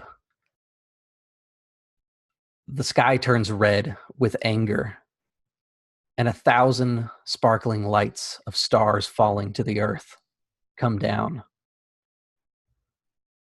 The Blood Barrens earn their name today. Everyone outside of the tower that have laid siege on it is destroyed. You have maybe a dozen men left. Yourselves and your rage. In true sword and sorcery swashbuckling fashion, the camera cuts over to another scene where it's just the leaders. Everyone from the other clans have been pushed down to the bottom to safeguard the entrance, to prevent anyone from coming up the stairs, because these champions must accomplish their goal. Inside of this winding staircase that goes up, there's a wooden platform that creates like a third level of the building that you're approaching. It's finally quiet enough that if you want, you can all take a moment of rest, which will take care of that temporary sanity that you guys are suffering, or you can push on. Storm's Heaven will stop, and he will drop his maul to the ground, and he will take up his great axe and just start beating on the walls. And he's going to beat on these walls until he's beat this unnatural anger out of himself. That will be his rest. Awesome. Bronn will find like a secluded corner, again. It only takes a few moments to clear this kind of mental stress that you guys are facing. If you want to make it a short rest, you can, but keep in mind that is an hour. Nah, I'm just doing the quick 5 minutes for Storm's Heaven. Yeah, I think Bronn would do the same. And I think part of what pulls him out of it is just there's this constant subtle whispering from these bluish spirits that are attending on him, the image of his wife, his fourth wife, his sons, all these people that he's slain. There's probably about, I'd say, half a dozen of them just sort of swirling around him, just whispering constantly. And he eventually can speak normally again. And he actually dismisses them, so he's going to drop out of his rage. Because if he doesn't have to listen to this, he won't. And he sort of stomps back to Heaven's Storm, or Storm's Heaven, excuse me. Awesome. Is it possible to go outside after the meteor storm is done? Yes, but it would be more likely that you would go to like a window. I think she wanders over to a window and sees. There is no rest for Meiruna. There will be no rest ever again. And she watches, like, trapped painfully far away as Vishkal dies slowly and in extreme pain. And that bond goes deeper than it should for any other creature, any non-Hell Rider. And now on top of the pallid face of her child and the enemy she's sworn to kill everywhere she looks, she just feels like her dragon dying outside. And I think it's just going to make the madness worse. There's no stopping this. Awesome. So those of you that recovered from your madness, please take 1 level of exhaustion. As kind of, I mean, you guys were in a full-fledged battle and you're still pressing forward. It's just the taxation on you. There's something unnatural about this madness that prevents Meyruna from feeling that level of exhaustion, because you're going to continue to hallucinate instead. I think at some point during this moment of respite, Braun would start to sort of move over to you, Mehruna, and he'd sort of give you this look, not coming too close, and then he'd just sort of say, from a distance of, I'd say, at least maybe 5 feet-ish, he'd just say, "Are you all right there? Safely outside of sword range." You look a little, and he kind of tilts his head, the bones on his armor kind of jangling together. You look a little disturbed. Not that I blame you. That was some crazy shit. Oh, she's probably still in rage. She looks at you. Her eyes are those of a dragon. Have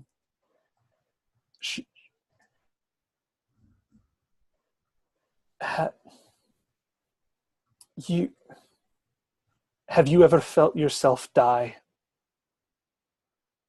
And Braun sort of takes a step back at that and tilts his head to the other side, and then he says, "No, but I've seen the other side." She looks back outside the window. He will live for another day. Unending agony. I am powerless to stop it. I mean, there is a door. You could go outside. What? What the caca? And he screams down this order that echoes all the way down to the base of the tower. And a stream of the remaining centaurs are going to ride out Chris to kill this dragon. And then Storm's Heaven is going to look to you, Meyruna. There you go. Is going to say to you, when centaur sees something die, yes, they get knowledge from thing, yes, not in brain, but in instant, in Garusha. I know no word in your tongue, but Garusha we gain. And so Garusha from dragon to centaur to Storm's Heaven to you when you see your dragon die. And then you take Garusha to Yellow King, yes? And then you burn Yellow King robe, yes.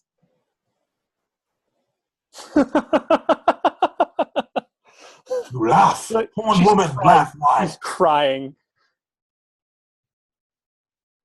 I think she likes you, Storm's Heaven.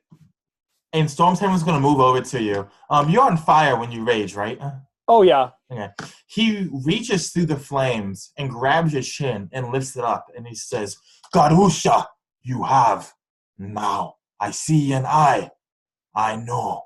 I storm heaven. You storm heaven. You storm heaven. Yes? And he lets go of your face, kind of like slaps off the burns on his shoulder, and then moves to the stairs. Well, what are we waiting for? Let's go storm heaven. Ah, that was clever. I like it. I will kill you. You're back. I love that sense of humor. Let's go. And Braun's going to turn and just clomp towards the stairs.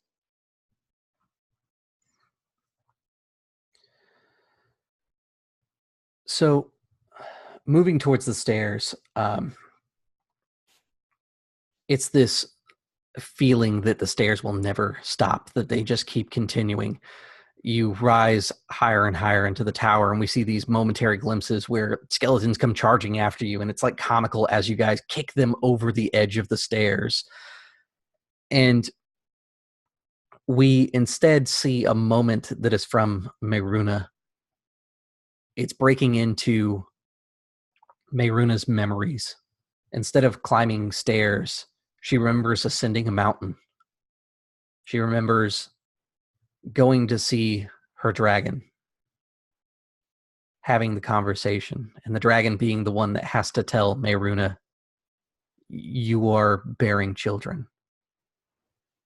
Something that Meiruna is not familiar with, but her dragon definitely was. And then there's an instant snap. We find ourselves in a battle. If you guys could each take 24 points of damage. Had for rage. Sure, if you're in rage. If you think Sick. you'd be in rage for this battle. Storm's Heaven is always enraged. Yeah, I'll say Braun was raging too. Why not? It's just never going to stop. I think that's fair with this place in this situation.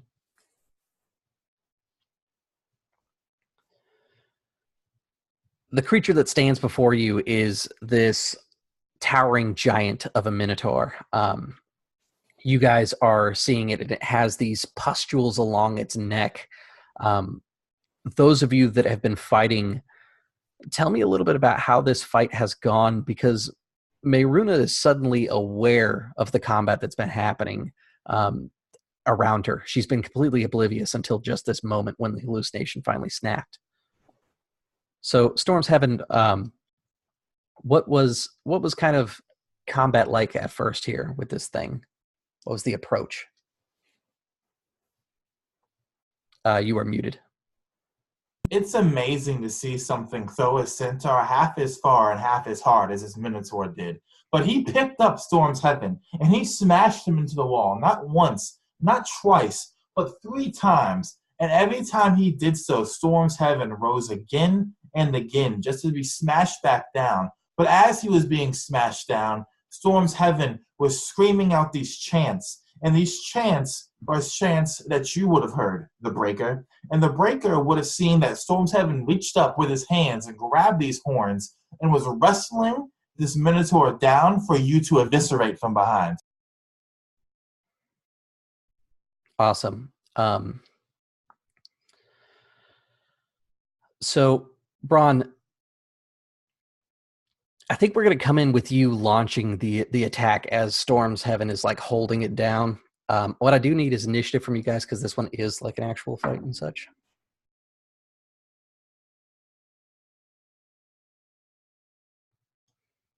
Also need to make sure I have the correct book open. I got a fucking 7. Every roll that's not an attack roll for me this session is just below 10. Well, and we should Nice. have advantage on initiative with feral something or other, shouldn't we? Oh, do we? Oh, sick. Yeah. The barbarian mechanic, having I have advantage on everything. Yes, I have a dirty 20 then. I'm sitting at 17. 16 for Braun. All right, cool. So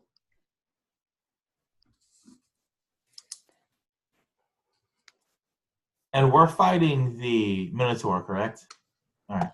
I don't know what you're talking about. All I see is the Yellow King, but with horns. Yellow King with horns, Yellow King with hooves, Yellow King with wings, robes, just all kinds of Yellow King. yeah, there's a lot of Yellow King action going on here. All right, cool. All right, good. Got my stat block now.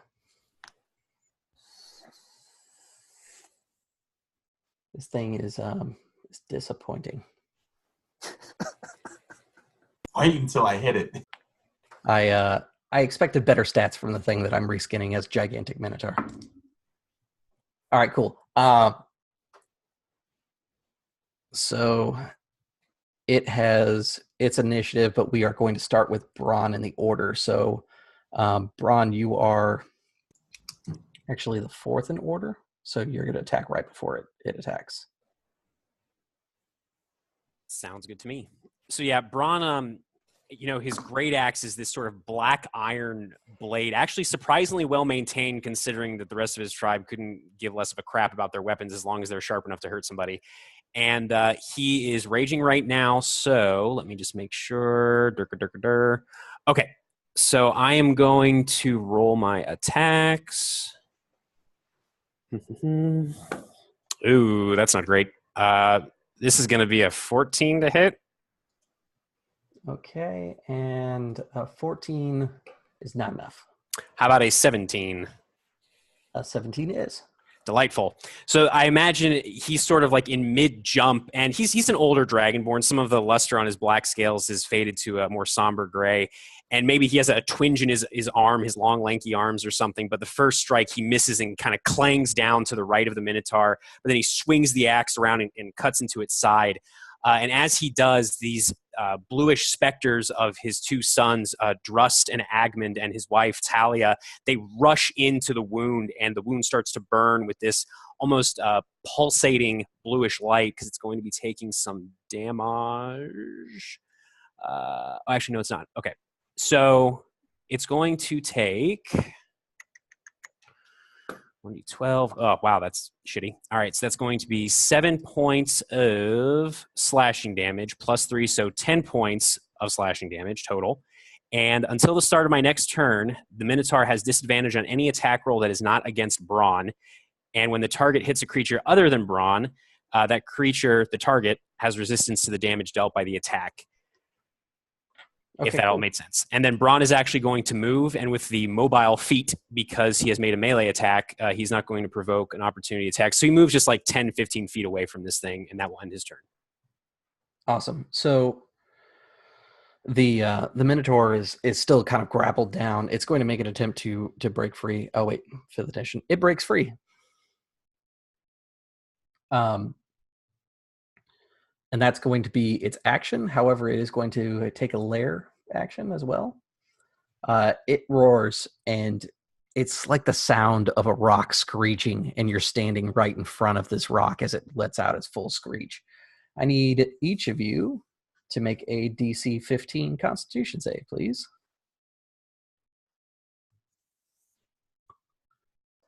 $19 for Braun. I pass. 28. Perfect. So you all pass. Good. It is intimidating, but to lesser warriors like yourself, or well, other than yourselves, I should say, it's nothing. You've been howled at by fiercer things. In fact, one of you spent their time trying to like growl at dragons for fun. This thing could not strike fear in you if it wanted to. That will be all of its turn. Next is going to be Storm's Heaven. Perfect. So I already rolled in the chat. So I got a crit and then a 26 to hit. So I'm doing a total of 79 points of damage to this creature. Awesome. All totaled up. So, and for the crit effect, that you said add an effect to it. What Storm's Heaven is doing is that when he is going to charge into it with his maul and put his full weight into it, he's going to try and hit it in the side of the head. He's going to try to not daze it, but to basically shatter both of its horns. Because he has learned from fighting countless Minotaurs in his very long life that a Minotaur without its horns is a Minotaur without a fighting spirit. And this thing might be possessed and doomed and undead or what have you, but some part of it will hate losing those horns. And that's the part of it that Storm's Heaven will relish. Okay, cool. Is your weapon magic by any chance? It is magic. It's Awesome. +1 maul. So, you can feel the maul break through some sort of protective barrier that this thing had placed on it. Next will be Meruna. You kind of sidestep as one of these gigantic horns that's about the same height as you falls to the ground about where you were standing just moments earlier. So she snaps back, and her companions have the Yellow King grappled to the ground. Missing one horn. Missing a horn. The Yellow King has horns. She's very excited about this. And we finally get to see her jump. So those wings of fire appear from her back, and she crouches down, and they beat down once, and she flies 40 feet into the air. And she comes down with that greatsword, says its command word to ignite it, and this So Definitely. normally this would be like a dungeon, and 40 feet in the air would get you like running into the next floor. But I think it's just way cooler if we say that this is like at some Dark Souls nonsensical sized dungeon where like just it doesn't make sense how much room is inside here. And like the first one thrusts down and the thing moves and it hits a piece of armor. And when she lands, the wings like dissipate in a thrust of like fire around her. And she pulls the sword back up and like shoves it into its chest for 60. Nice. Awesome. It self-cauterizes the wounds.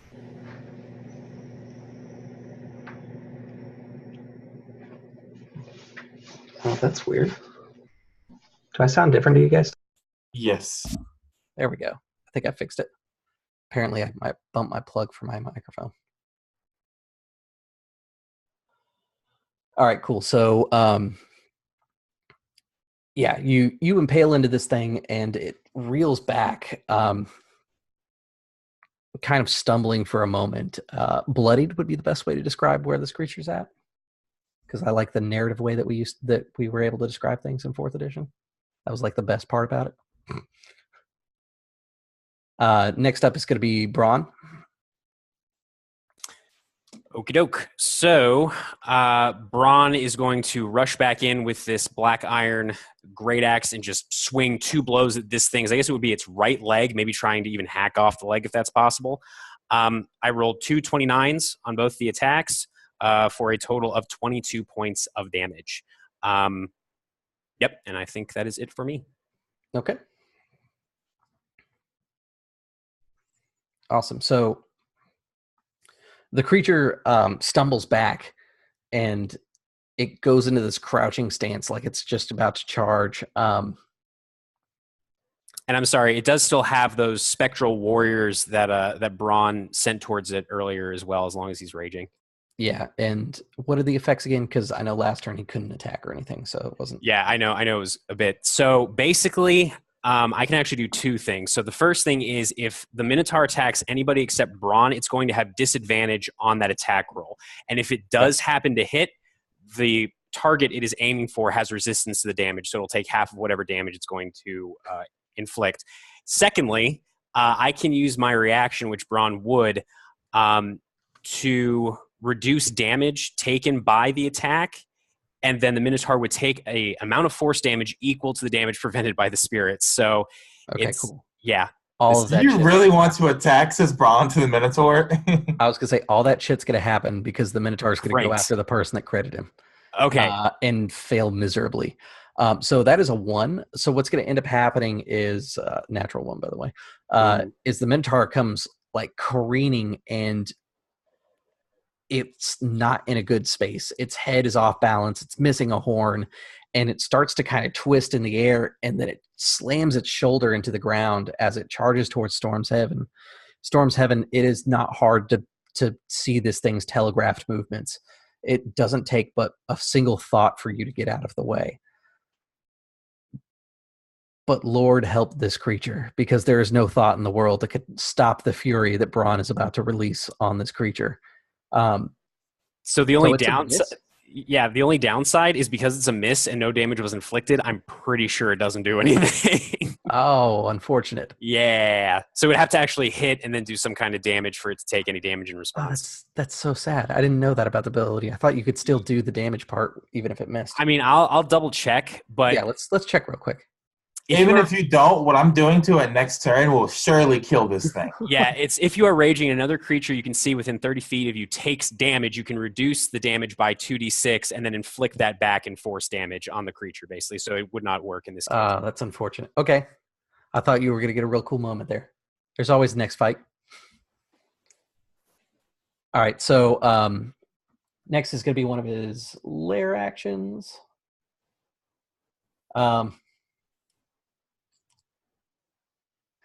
Okay. The creature roars out again as it hits the floor, and its sheer weight begins to rock the area. There's a moment where it feels like the world has fallen out from beneath you. What I need you guys to do is make a will save for me. Your DC is 16 on this one? Wisdom. Wisdom, sorry. All right. DC 16, I failed. Natural 20. 18. Awesome. So, Storm's Heaven, you fall underneath a hallucination that will last 80 hours. This hallucination, it's a long-term madness. Will we last 80 hours? Let's see which one you end up with. This is crazy. I've never rolled a long-term madness before.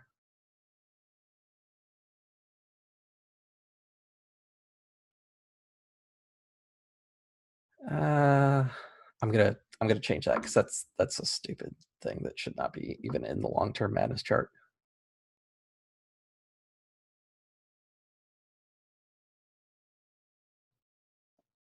Okay, here's a good one.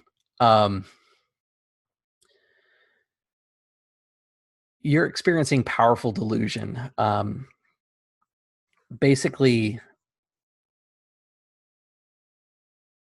your character feels as if they are underneath a potion that has given them the effect of hallucinogenic terrain. So feel free to roleplay that. Oh, that's going to be fun. All right. Yeah. And that's going to last 80 hours. There's no stopping that, unfortunately. By the way, your sanity will take a hit. And it's going to drop 4 points. Bets, and that's at 7. 7. Yep, it's at 7. Cool. I gotta ask, what happens when it hits 0? You die. Well, sort of. You go into madness, and your character is retired from your control. If that happens to Storm's Heaven, woe to everyone, because he is indestructible. What was it, Storm's in the theme of the story, essentially you become a puppet of the Yellow King. Like that's common knowledge. Sick. Well then, is it Storm's Heaven's turn? It is Storm's Heaven's turn. So, white lotus flowers are blossoming from the ear organs of 1,000 different demons who are all weeping honey and chanting poetry that can only be understood in a tongue lost to all ears that have ever heard anything, period. And the goat watches from the window, and as it watches, hookah smoke, purple and violet and iridescent, raises and stacks from its nose as Storm's Heaven races across all the firmaments of creation through the waters of the Red Sea, splitting and made of blood, and then he comes down upon this Minotaur. The Minotaur will get an attack of opportunity because I moved away and I'm moving back in. But there's a crit and then another hit for a total of 95 points of damage, which I will describe in the hallucinogenic way. It's different if I kill it or if I don't kill it. Awesome. So it does get the attack of opportunity. It criticals on its attack. Sick. That'll hit because that's a crit. Okay, here's the attack I'm looking for. Awesome. That is not as impressive as I thought that was going to be. Oh, will it have the disadvantage because of the ghost? It would, actually. And Storm's Heaven would be resistant to the damage of the attack. Oh, sick. Barbarians. Chris is like, damn it, I want to take his leg out. I'm never going to kill any of you. So after resistance, that comes out to 30 points of damage. And then I'll have that down to 15. Yep. And if Braun can, he's going to use his reaction to have the spirits deal that 30 points of force damage back to the Minotaur. That's a reaction. Just to be clear, because he did have disadvantage on the roll, his second roll was a 32, so I assume that hits. Yeah. That will just barely. Just guessing. So that's the total damage, right? Yeah. As 15. Braun can use it, right? It's already reduced. 15 is the lowest I got it. So did the 95 damage kill it, or was it still alive? And did the 30 points of additional force damage kill it? So here's the fun part. What goes first is the important question. The force damage should go first, right? Because he gets his attack of opportunity before you do your attack. Mm-hmm. Then the force damage goes off, and then your attack goes off. Mm-hmm. Cool. It is technically dead. It, however, has orcish ferocity. so it is still around. That's fine. So when Storm's Heaven strikes this thing the second time, what spills out is a mixture of butterflies and mosquitoes that are dancing in these twirling patterns around Storm's Heaven. Storm's Heaven rears back up onto his back to two hooves, and as he does so, these two skeletons rise out from each hoof, and each one has a sword, and they cross the swords before him, and he steps back down on them, and the dust just creates more of these white lotus flowers that are just everywhere, and the goat continues to smoke its hookah, and the honey continues to weep from the demons who are creating these organ flowers from which the white lotus blossoms. Awesome. Braun, you see the reality of this creature. Its neck has been flayed open, and like it's a deep enough cut that it's gone past the collarbone, and bits of internal organs are actually pushing up through this thing. It is on its very last leg. You can see the lung expanding outside of the wound.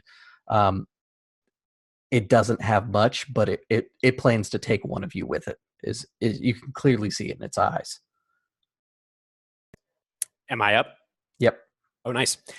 So I imagine that as Braun sees this just giant lung like pumping in this thing's diseased chest, he sees sort of this spectral clawed hand kind of wrap around the lung, and he recognizes the hands of his fourth wife, Talia, of her ghost, sort of slowly trying to kill this thing, and he just sort of grunts and just mutters to himself, "Got me some friends on the other side. Hope you do too." And then he's gonna run at this thing. I rolled a 29 and a 27 for a total of 26 points of that magical slashing damage. He's going to attempt to just split this thing from groin to sternum if possible, if that kills it. Awesome. Yeah, it definitely will.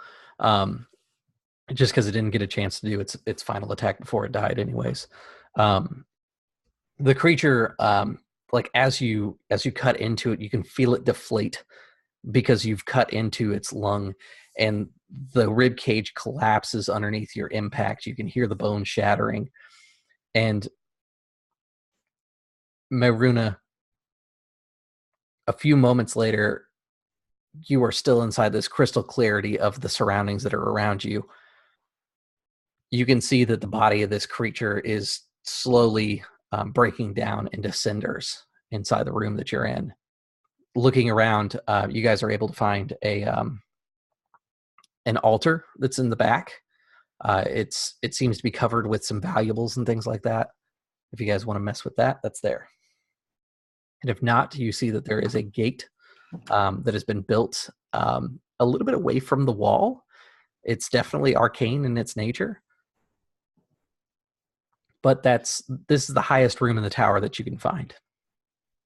So the goat opens its mouth, and its jaw distends like that of a snake's, and a woman made of starlight comes out with 7 pairs of breasts and no arms, and she looks to Storm's Heaven, and she says to him, "Take the altar and pound it into dust, and then breathe in the dust, and the Yellow King will die."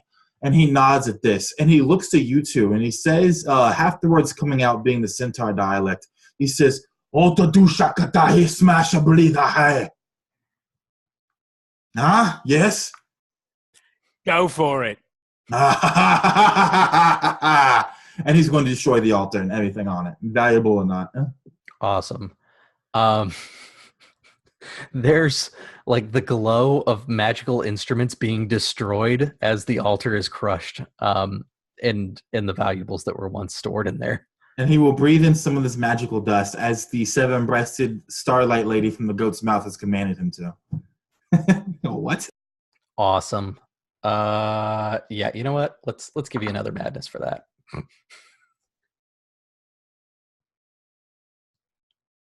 Oh, this is too good. All right, so your character becomes attached to a lucky charm, such as a person or object, has disadvantage to attack rolls, ability checks, and saving throws if you're more than 30 feet from it. Perfect. What do you want your lucky charm to be, just so I know? His lucky charm, when he rears back up, his eyes roll into the back of his head, and he reaches into his mouth, and he snaps out a back molar, and he pulls it out, and he says, "Yes, Durhana, this will do." and he fixes it back into his jaw. And that molar is going to be his lucky object. Good news is this one only lasts for 20 hours. Oh, yeah, that's great, I guess. Still feel like it'll outlast us. Yeah, it might. Tell me a little bit more about this gate or this door that we see on the other side of the room. So there's a tiefling woman trying to rip it off the wall. It's not really against a wall. It's kind of like, I guess the best way to describe it would be like a torii gate. It's not quite as fancy, but it's like a gate system that is separate from any wall structure. The tiefling woman, as she approaches it, you can feel that there's a disturbance in the air. It's kind of that hum of magical power that's coming from this thing. If you try to tear it down, it will not activate, but it will not tear down. I can say that. Hey, Maruna, you might want to hold off on that. I have something for it, I think. It's up to you. Hate to watch you die, though. Yes. Fine. Make it quick. The kindness of the Tir Valar, it warms my heart, always. Whoa. She's like shifting foot to foot, really uncomfortable at having stopped. And Bronn looks towards one of the spirits, the only spirit that has lingered after the Minotaur has fallen. This dragonborn woman who looks to be about his age, but she's a little shorter and actually a little more heavier in build. And he kind of looks at her, and she looks at him, and he just kind of nods towards the door, and she just very slowly gives him the finger and just ghosts through this gate. What does she see on the other side as he uses consult the spirits to cast clairvoyance on the other side of this gate? Cool. And he'll use sight, not hearing, just sight. Yeah, so God, without hearing, this spell's a little strange. It kind of feels like your head's underwater in a river. Like you can hear like this constant sound of swooshing water that kind of drowns out anything that could possibly have been heard because you chose vision instead of hearing. And you can see what looks like a strange coast made out of black sand. There's a dune and a boat. There's this hunched over creature that's large size that has a couple of skull-like lanterns hanging from it. It is waiting by a boat, and it has a long guiding pole. It seems to be a creature that would lead you down a river. And while Bronn is looking through the eyes of his deceased fourth wife, his own yellow eyes are... Go ahead. Sorry, there is one more thing that you would notice is further in the distance, you would see a beacon of yellow light downriver, essentially, from what you see. So Bronn's eyes, which are completely gray as he is looking through this spirit's eyes, they snap back to their yellow color, and he actually steps back, this look of confusion and unrest settling across his scaly face as he looks at Maruna and then at Stormshaven, and he says, well, there is a black sand beach, a boat, a river, and most importantly, he holds up one clawed finger, there is a beacon, a yellow beacon. I think we need to talk to the figure in the boat. It was a sort of hunched figure in the boat. My wife never did have the best eyesight. And then Talia's spirit comes back through, and he dismisses her without another word. Yes. I say we go through, but we should be careful. That beacon, it looked powerful, dangerous. Also a little weird that there's a river inside a tower, but, you know. Stormshaven's going to try and charge through this gate. So Stormshaven charges through the gate. It's this weird scene. It's like Stormshaven hit water from those of you that are watching, and there's resistance, but Stormshaven pushes through. As each inch gets past the gate point, it's like he disappears into nothing.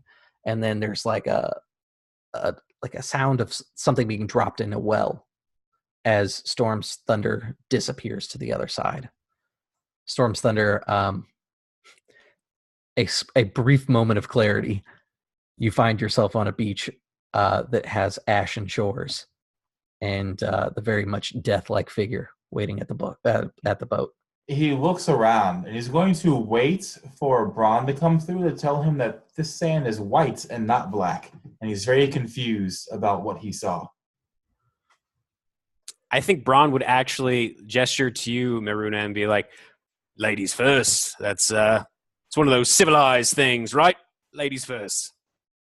Gonna put the greatsword in one hand, pull out a javelin in the other, and run in. And as she disappears through the door, I'm assuming, does she disappear through the door? Yeah, absolutely. Braun sort of bares his teeth and just quietly says, only fools rush in. And then he slowly walks towards the door and walks through it to the other side. No, he doesn't. It suddenly occurs to Braun that his two companions are suffering illnesses that he unfortunately doesn't at the moment. These are gates of madness. They require you to find some level of it. There are ways to get yourself maddened, and there are some creative applications that you could do. What I'd like to know is how would you, or Braun, I should say, attempt to get past this door? Dang it, Chris, you're going to make me blow my load. That's okay. Anyway, so Braun, when he hits this door and doesn't go through, he kind of frowns and he looks around this room and he looks at the destroyed altar. Is there anything left of it? It's just dust at this point, basically. There's dust and some of that magical dust. Okay. So Braun walks over to that and he picks up a handful of it, gets on his knees and sort of smears this dust across the black iron blade of his great axe. And he looks up at the ceiling of this incredibly high, impossibly high tower, and he just says, I don't know if you're listening, Yellow King, but I'd very much like to meet you. I think we'd have a lot to talk about. The Fallen Lands are united for the first time in ages, and you're the one responsible. I wouldn't mind working for someone like that. And he just kind of waits to see what, if any, response he gets.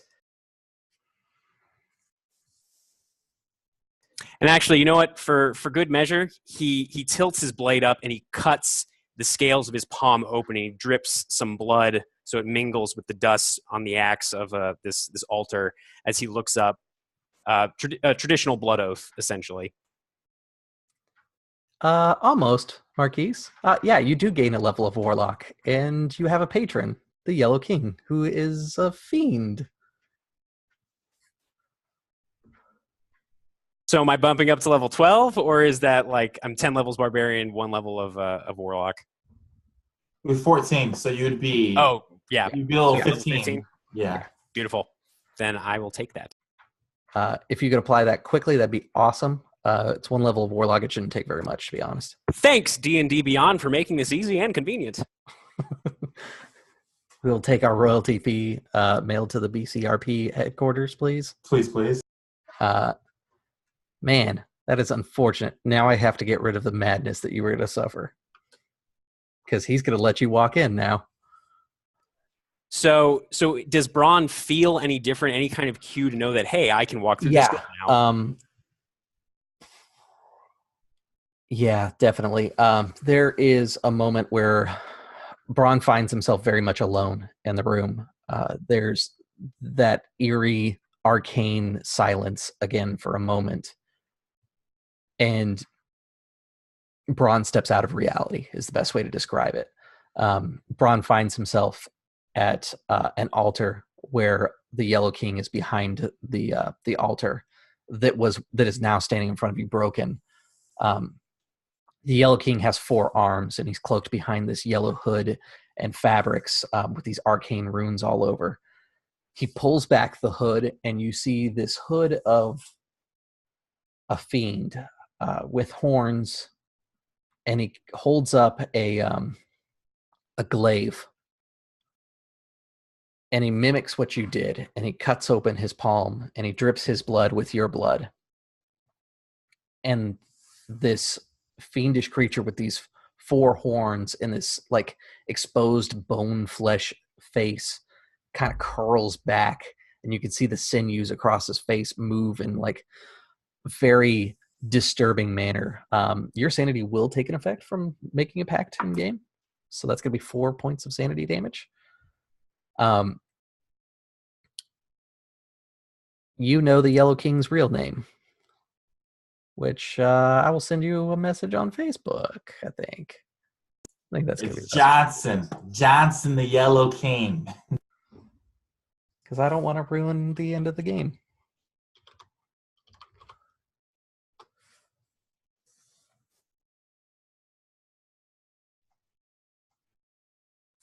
The employment benefits, though. I was going to say, and I think being in the presence of this thing and seeing what it does, Braun would just nod once and then say, "I know you're busy. I'm a little busy too." And he kind of smiles a bit, the bones hanging from his armor sort of jangling together. "But I killed someone a long time ago. She cursed me. Now whenever I get angry, the spirits of the ones I've killed, they haunt me, they taunt me, they torment me. I don't sleep, not really. If you could do something about that, I would greatly appreciate it, my lord." And then he bows, like a surprisingly formal bow for this barbarian, just like a formal at-the-waist bow as he looks back up at the Yellow King. The Yellow King lets out this kind of whispering command, and it says, "Magic of this level requires some sacrifice."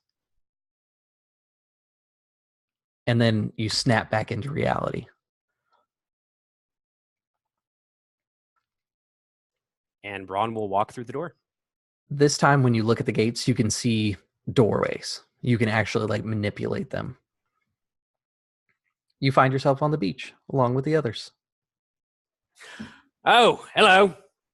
Glad you lot didn't die. Took me a while to get through there. It's weird, right? Weird stuff." And he kind of wipes his bloodied hand on one of his like just leather breech legs. Storm's Heaven gives you a look like, because in Centaur culture, the slowest horse brings down the entire horde, and you are slow as shit getting through these doors. So he gives you a look of utter disgust. He's even like one of his hooves in the back hooves kicks sand at you, and he's gonna walk to this hunched figure without saying a word. "Hey, be patient. I'm old. Shit." We're all old, yeah? Yes. "Yeah, that's fair. Whatever." And Braun's going to walk after him. So there's no way madness didn't get worse going in here, right? No, it did not get worse. I feel like Merunha does not see Storm's Heaven anymore. I was going to say, you did have enough time to recover your short-term madness. If you never going to happen. So. Okay. I just felt like it was my duty to tell you that there was time for it. She just sees Vishkal wherever Storm's Heaven is now. That idea that like his knowledge is in Storm's Heaven's head is like drilled into her subconscious. Awesome. And I don't think she can tell them apart anymore. When you approach the river, the figure that greets you holds out a boned hand, and you can see that there is a small collection box inside the boat.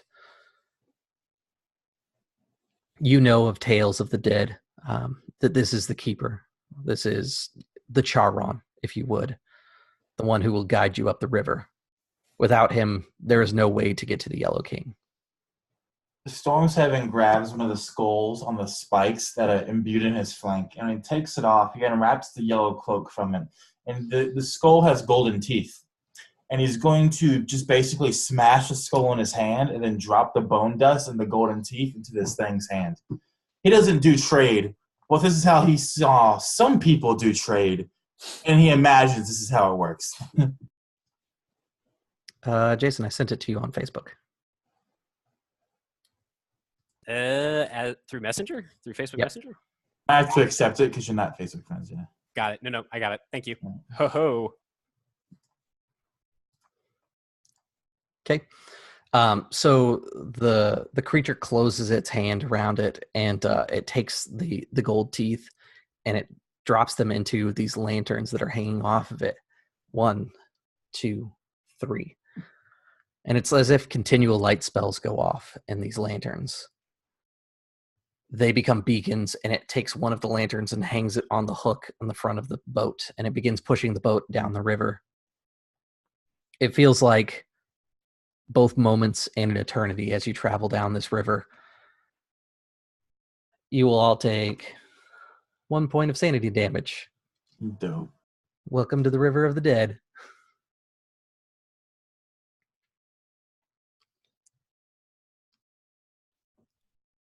You find yourselves approaching an island inside the middle of a lake that the river eventually comes to and tributes off of. This island has the beacon rising from it of yellow light, and you can see a man further inland on this little island, bathing in what appears to be a lake of blood that is on the island's surface. There are wine and undead creatures laying at its feet. The creatures are pouring wine into their own mouths, and because they're skeletons and zombies, you can see the wine pouring out of other holes in this creature. It's a completely futile effort to drink this wine by undead creatures.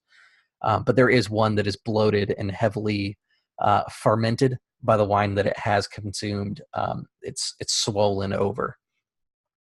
This is the scene as you approach the shore and you see the Yellow King himself. He's bigger than you would have expected. As you get closer, you realize that that he is of the huge size category. He bears 4 arms and is heavily clothed inside those yellow robes. There's only one thing that... I'm going to keep the initiative as is. There's only one thing that it's possible for Mehrunes to be seeing here, right? Yes. It's a little tiefling boy. Of course. It's a little tiefling boy with like a leather ball in his hands.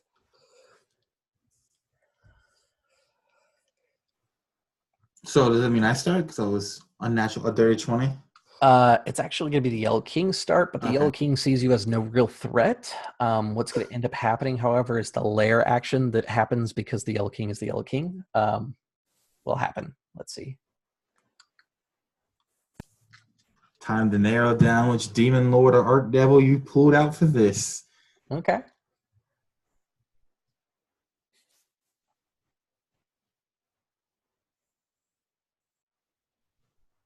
Okay, so this is a character flaw that would be applied to each of you.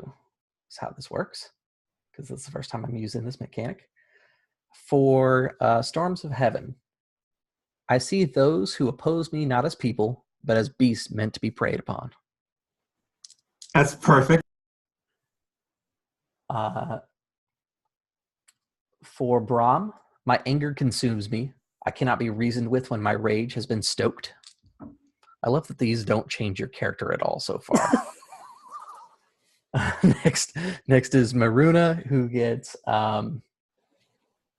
the world is my hunting ground. Others are my prey, which actually does drastically change your character. Changes Maruna, but me and Jason are like, yeah, we're playing the same characters. Braun's gonna get slightly angrier when he rages. All I'm saying is she's pretty convinced her hunting partner is standing next to her and not this centaur. Mm-hmm. The Yellow King continues to consort with the dead that are on this lake with it. It sits above the water. The dead itself are kind of like in the water halfway. It's not a very like deep lake. The Yellow King happens to float above it. Next is Storm's Heaven. Storm's Heaven steps off the boat and into the lake. He thinks he's wading through honey and not through blood. He takes the horn that he's had strapped to his back. It's made of brass. And he licks his lips and he says to himself, Wanaye, which translates to, now my friends we hunt again. and he puts the horn to his lips, and he blows through it. But it's not the sound of a horn that comes out. It sounds like thunder pealing from within the depths of this horn. And as he slowly lowers it from his lips, rising out from the river of Styx, the river of the dead and the damned, are going to be 12 centaurs made out of honey and made out of spirits and made out of starlight. These are the 12 Khans reincarnated again with the knowledge of every centaur that has ever descended from them. Essentially, these are the 12 first centaurs that were created and used to hunt on the Great Plains. And they marshal behind Storm's Heaven, and he drops the horn into the honey at his feet. And he shouts out to the Yellow King, "Woo!" And he walks forward with his flanking people behind him. And he stops maybe 40 feet away, surrounded by the dead and his own people too. And he asked the Yellow King, a simple question, because even wolves ask the doe that they kill questions as they bite their throats out. And he asked the Yellow King this: "When you die, yes, will I be able to hunt you through all 9 hells, yes, into the abyss, yes, or will you flee me even there as you have here, yes?" What is the spell level for the horn you have? It's a rare magical item, so it's not a spell. It just happens. It doesn't count as a spell level? I No. don't think that it can do anything then. No counter spell in my 12 I don't cons. think the spell magic will actually work against that. Because it's not a spell effect, it's a magical effect. Yeah. Yup. So it does not have an immediate counter to that. And does the Yellow King answer his question?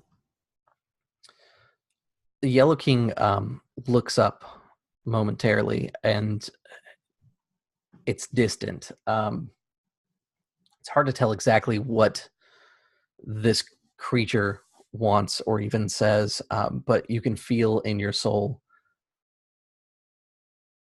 that it's more emotion than anything. There's like a raw hatred that comes into you in waves from this creature. It doesn't feel like the doe being hunted by the wolf. It's more like the wolf has stumbled upon the bear's den. Storm's Heaven closes his eyes and he breathes in that hatred deep. This deep. Yes, yes, yes. And he rears back onto his hind legs, and so do all 12 cons. And when he lands, I'm using my bonus action to go into a rage, and that will end my turn. Cool. All right, so next up is going to be Maruna. Time to make some bad decisions. I'm going to get on my dragon's back. You can actually ride me like a horse because I can carry as if I was a large creature. So long as you allow it, yeah. Yeah. And she like leans into where she thinks Vishkal's head is. It's weird. Vishkal's smaller than normal, but it's not really registering. Come, my love, we hunt once more. And she's going to, I guess, prepare an action for when her dragon charges something to cut off the head of the first threat she sees. I cannot wait for Storm's Heaven's hallucinogenic answer to this. But she doesn't see any threats at the moment, so it's very confusing. She has to protect her little boy, though. Enter rage and go ahead. Awesome. So next is Braun. So question first, is Braun getting any kind of cue or anything from the Yellow King at all? No guidance. Didn't think so. So Braun kind of watches this happen, and I think he would feel just this, how slight the barrier is between him and maybe not the cold, collected rage he's used to, but the actual rage, like the primal rage that most barbarians typically feel. But for whatever reason, he never did. Maybe it's because of the curse he used to. But now that he is tormented by the spirits of the people he's killed, he doesn't get that kind of anger. It's more of a cold, calm anger. And he frowns a little, not seeing any response from the Yellow King. He looks at you, Storm's Heaven, and he says one word to you, and that word is grovel. And I need you to make a wisdom saving throw, please.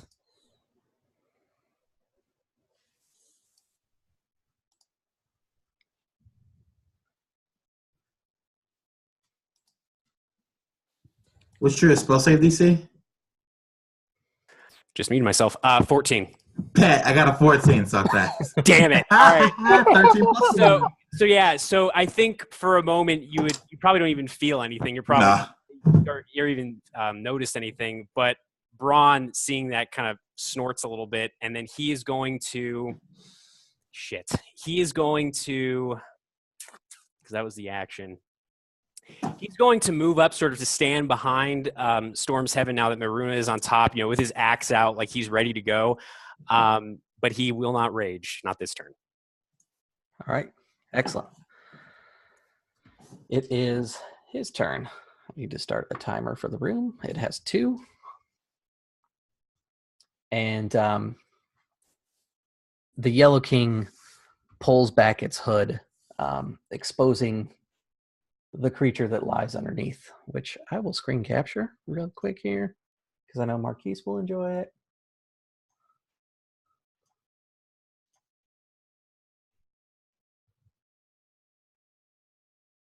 And probably be able to guess what it is. Oop. That's my dude. Was it Baphomet? Was that the name? Uh-huh. Yo, that's one of my favorite demon lords. It's sick. Yeah, prepare to die to him. So the hood is exposed. The 4 arms, or at least what you thought were arms, are actually his horns, revealing a total of 6. The creature stands up from this hunched over position that it's been in, and you can see its full muscular form. It has this great cleaver at its side, and you can hear just no sound as it begins to move towards you with the fury that no centaur could muster. It's going to go for the 2-for-1 package since you guys decided to mount up, and it's going full charge. So it has at least 10 feet of movement. So it's going to start off its attack with a gore.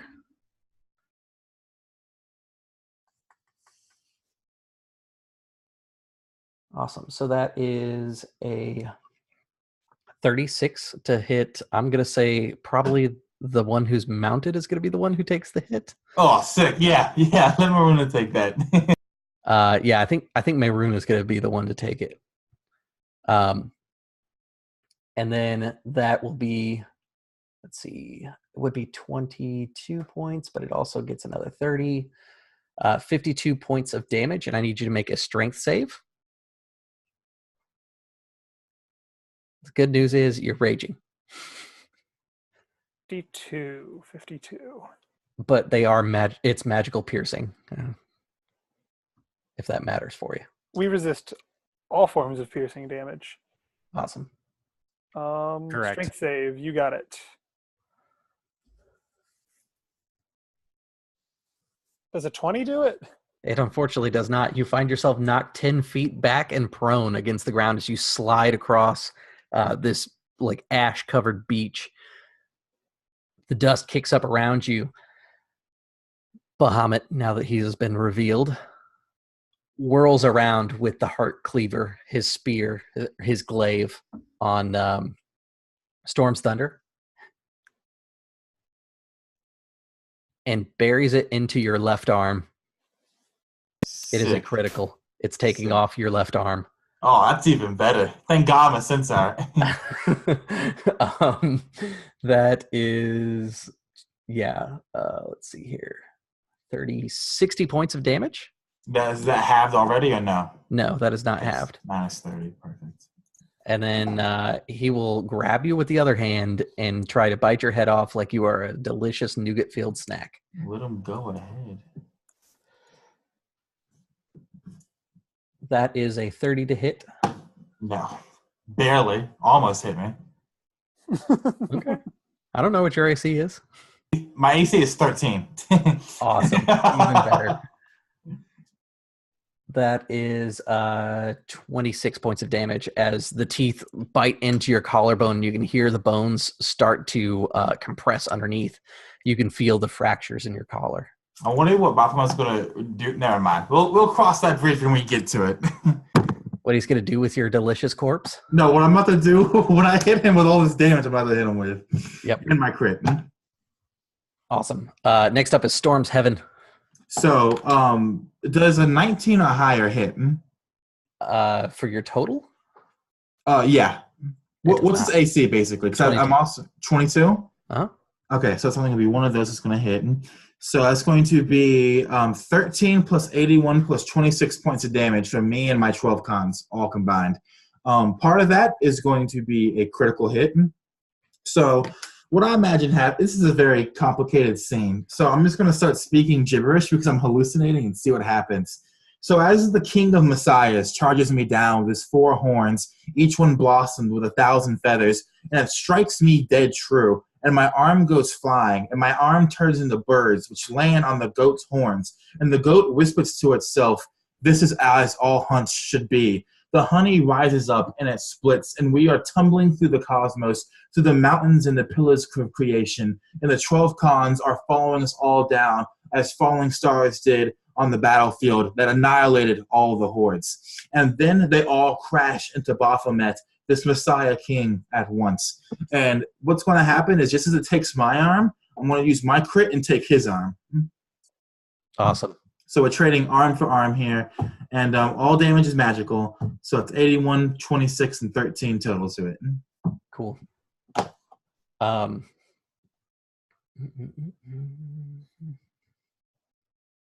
Okay, I see how that ability works. I'll use it next time. All right, cool. So I have all of his damage calculated for. Next up is going to be Maruna. My dragon's doing so much work with all those other dragons. It's great. What do I see now that they are fighting? I feel like that should be up to you, Chris.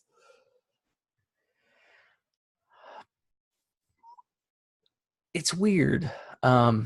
Looking at it, you see the robes of the Yellow King, but you see it on someone you never thought it would be on. The sire tiefling that you had used to become pregnant. What was his connection to you?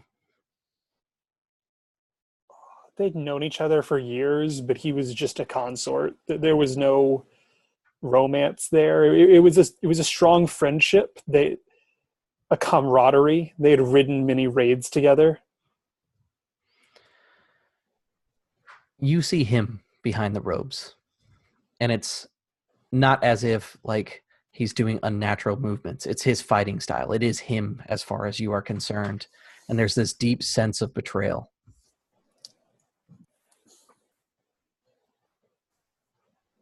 Well,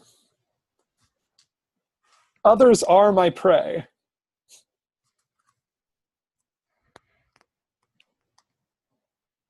I'm going to take to the sky, and I'm going to drop down on him because he is hurting my dragon. So, awesome. 2 attacks. I rolled 18 twice. Awesome. So recklessly. Okay. So it looks like you had 22 to hit. That will hit. And then you said 31 damage. Okay. Do you have a magic weapon? Yes. Its name is Surtur, that breaks shackles. Excellent. And it is on fire.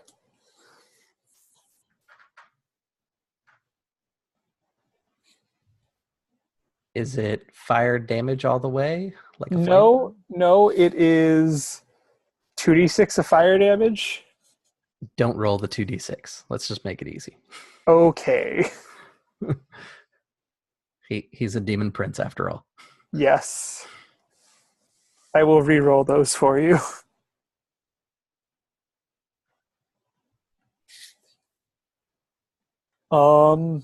24 and 25.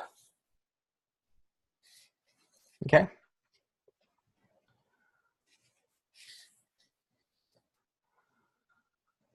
All right, so next up is Bahamut himself. Feeling the wave of... Did we jump over Thing. Braun for that round? Oh, I'm sorry. No, I didn't mean to. It is Braun's turn. No, you're good. I have a question to ask you. Yep. So I have a feat where instead of using my draconic breath weapon, I can use it to basically roar and instill fear in other people, the dragon fear. Mm-hmm. My question to you is, because I can choose creatures within 30 feet, is there any way that I could somehow angle that fear more towards like the targets are afraid of the Yellow King, or do you want, I mean, it's up to you. I don't think so. Don't think so? Okay, cool. I was just curious. Well, in that case, The Yellow King should have a fear effect that I completely forgot about. I do that every time there's a monster with a fear effect, though. Well, I'm sure he has a lot of effects to keep track of, so I don't blame you. Yeah, you know what? What the hell? So, Storm's Heaven is in Baphomet's hand. Is that correct still? Or did he drop him? After the arm got cut off. I'm assuming he dropped him. I smashed the arm They're that was toe-to-toe. grabbing him. Yeah, they're toe-to-toe Cool. right now. So, Storm's Heaven, you would hear this weird sound like 1,000 dying screams coming from behind you as 2 blasts of yellow energy slam into your back, dealing a total of 14 points of force damage as Braun casts Eldritch Blast at you, using his great axe almost as like a lightning rod to channel just this crackling yellow energy with a 24 and a 14 to hit. And then he is going to enter a rage, which again is not this calm, collected rage. Now his eyes go completely gray, but they're streaked through with yellow. And even the spirits of the people he's slain, they're starting to pulse with this yellow light. As he just sort of cracks his neck and he says, "Let's do this." And that is going to be his turn. Excellent. So, the Yellow King thrashes out against the wave of pain that has fallen on it. And it's going to go for the thing that summoned the undead. The undead are a problem it can deal with later. It pushes and surges against the cons that are pressed up against it and lashes out. Its sheer size is almost too much for the cons. And it's going to do several attacks. Comes out to that much damage. So he strikes out with this heart cleaver spear with his right hand and just thrusts it into your chest and then jerks it over, goring into you. Those are the 230 attacks. The 26 comes from a bite as he lashes out and bites into you. And then lastly, after he does his bite, which doesn't tear deep into you like it did last time, but it's kind of like this glancing blow, he rattles his horns and gores you again. That's the 22. So that last hit should have killed Storm's Heaven. So as he's basically obliterating Storm's Heaven, it's the effect that procs the moment I fall to 0 HP. Mm-hmm. The horn goes through his body, lifts up Storm's Heaven, and slams him down. He might turn to face the flying tiefling at that moment. But if he does so, he would catch out of the corner of his eye Storm's Heaven rising from the dead because of his restless rage. He's now at 1 HP instead of 0. Awesome. We still haven't got to the real fun part yet either. So yeah. Does that happen at the end of the round, or does that happen with how the damage didn't kill him until the last hit? Okay. Yeah. Because as a bonus, he's activating Hunter's Mark on you. Yeah, so he can still go ahead and activate that. Yeah. Okay, so because we all have relentless rage. So 2 points of damage from Hunter's Mark. So he would now be at 0, and once he falls at 0, he's still standing. And when he's still standing, you see this constellation brighten up on his chest and across his arms and across his horse body. And I'm now activating my level 14 Capstone Barbarian feature, which is basically Rage Beyond Death. and literally the powers of all the centaurs and all the stars are flowing through him and keeping him alive. He will not die until he is actually dead. So what does that mean for me? So he's at 0 hit points. He still makes death saving throws. Once he fails 3 death saving throws, he actually will die. Nice. He's In just theory. he's just a juggernaut at this point. Yes, he's a juggernaut. Cool. Okay. So then, is it his turn? Storm's Heaven's turn. 6 already rolled. So the cons and Storm's Heaven are all just still swarming this guy. Start with your death saving throw, please. Yeah, let me go ahead and do that. So that's 18. So that's 1 success on that. I already pre-rolled everything. That's cool. So it's going to be 26 damage from the cons. Only 1 con hit, but that 1 con that hit was a critical hit. So I'm going to say, I'm not going to take off another, I think that would be kind of cheating, but I'm going to, it has that Heartbreaker sword, right? Yeah, it's like a big glaive. I'm going to try and cut open, we'll cut off 3 of its 5 fingers. So that way its grip on that sword is a lot weaker than what it once was. With that 1 con grip. Yeah. We'll say it's disadvantage to his attacks with the Heartbreaker. And then I'm dealing a total of 56 damage with both of my attacks to it. So I imagine this is blood and honey and white lotus and all kinds of star shit happening. And he doesn't even register the fact that his friends have betrayed him, right? And he's so locked into this hunt. He's so bloodthirsty. He's literally dead. So he doesn't care about what anyone else is doing. It's just him and the Yellow King at this point. Awesome. Next is Meruna. Bahamut stands in front of you.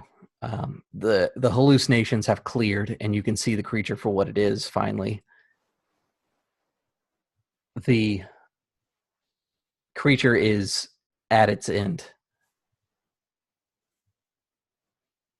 It cannot push further. You can see that this madness is so close to being over for everyone. The Yellow King is yours. So my first attack is a miss. Mm-hmm. And my second attack is a crit. Awesome. Take his hand. Feel free to describe it, because you will be vanquishing the Yellow King. I'm going to fly to my maximum height. Because, as it turns out, Bahamut has a surprisingly low amount of hit points. Yeah, I could. If I was full HP, I'm pretty sure I could have actually maybe soloed him here. Worst patron ever. Not yet. You haven't seen how great he is. I mean, he's a demon prince. Keep that in mind.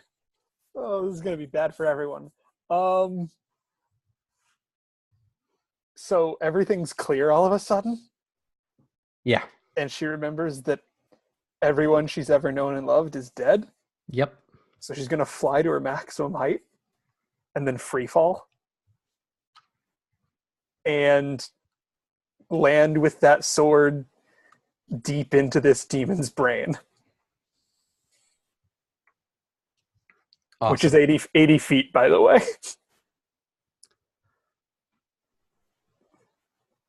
Awesome. So the creature releases the Heart Cleaver. I said Heartbreaker, but it's Heart Cleaver. And it disappears into nothing. The creature itself falls to the ground and becomes a funerary pyre. It's passing in front of your eyes. Brahm, you can feel a pact that you didn't have before. It's a weapon pact. You have a weapon now. It might be a heart cleaver. As it turns out, your patron is not really dead, and he just gave you the thumbs up. It's your turn. So I feel like as this weapon, I can almost imagine like he watches as his great axe transforms into this weapon, and he looks at it, and he looks at Storm's Heaven, and the rage that he is still feeling, and the spirits are starting to scream around him, and he just sighs, and he says, you know, it's a shame. We are all such amazing folk. The Centaur, the Tirvala, maybe not the shit stains that I lead, but you get the idea.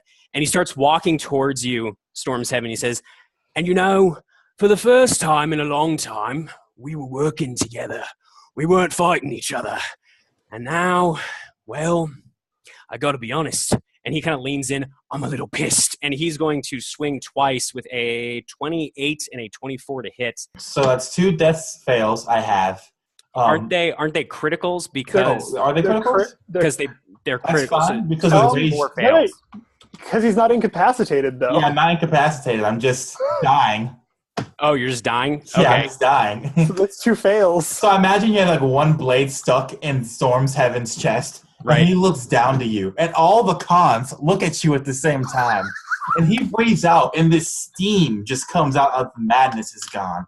And he grabs the heart cleaver in his chest, and he pulls it out, the blood flowing, mixing with Starlight's, and he says, I will ask you once, yes. I will not die, yes, until Starlight leave my body, yes. Drop this, yes, or you will die, yes. And Braun sort of sighs as he looks up at you, Storm's Heaven, and he just says very quietly, I never fucking liked you, centaurs.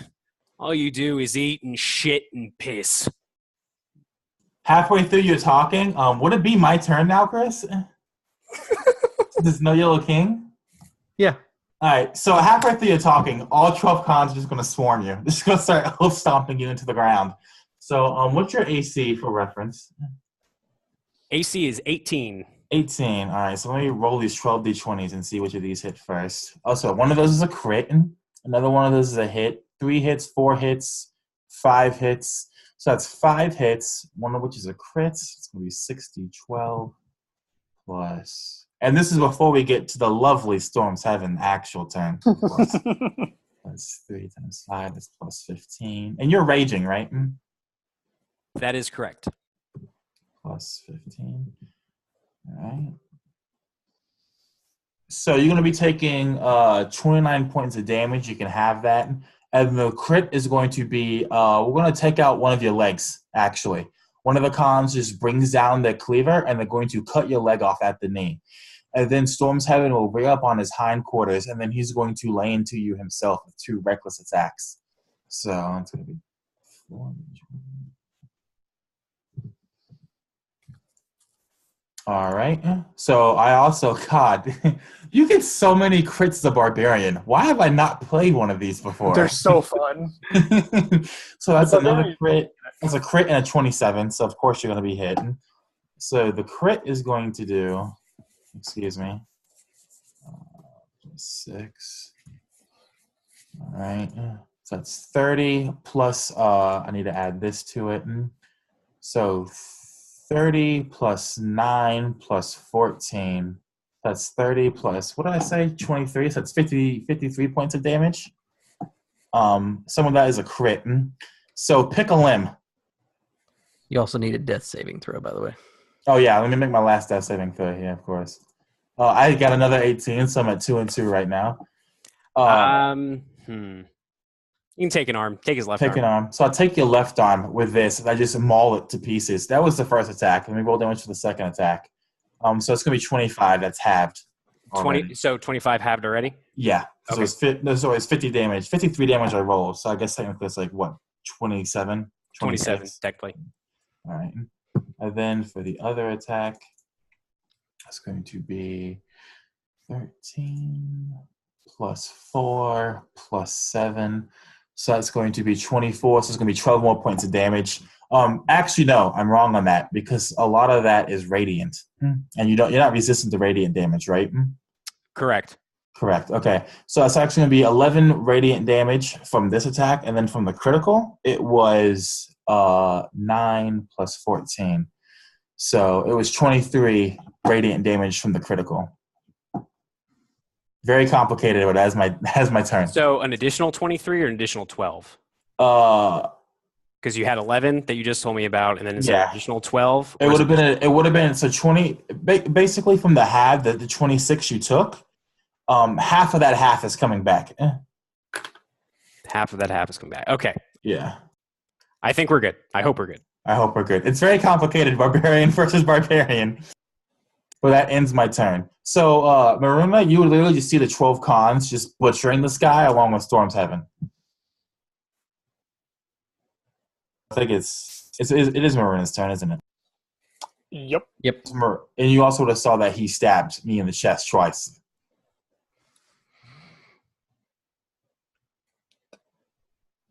He has the heart piercer, right? Yes, has he the heart does. cleaver.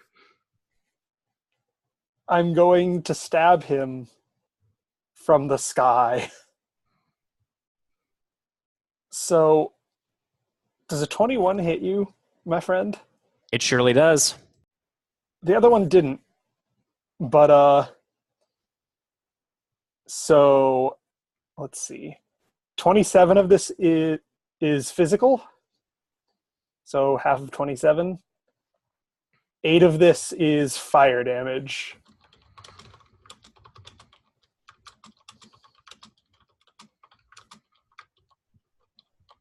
Is Braun still alive with one arm and one leg?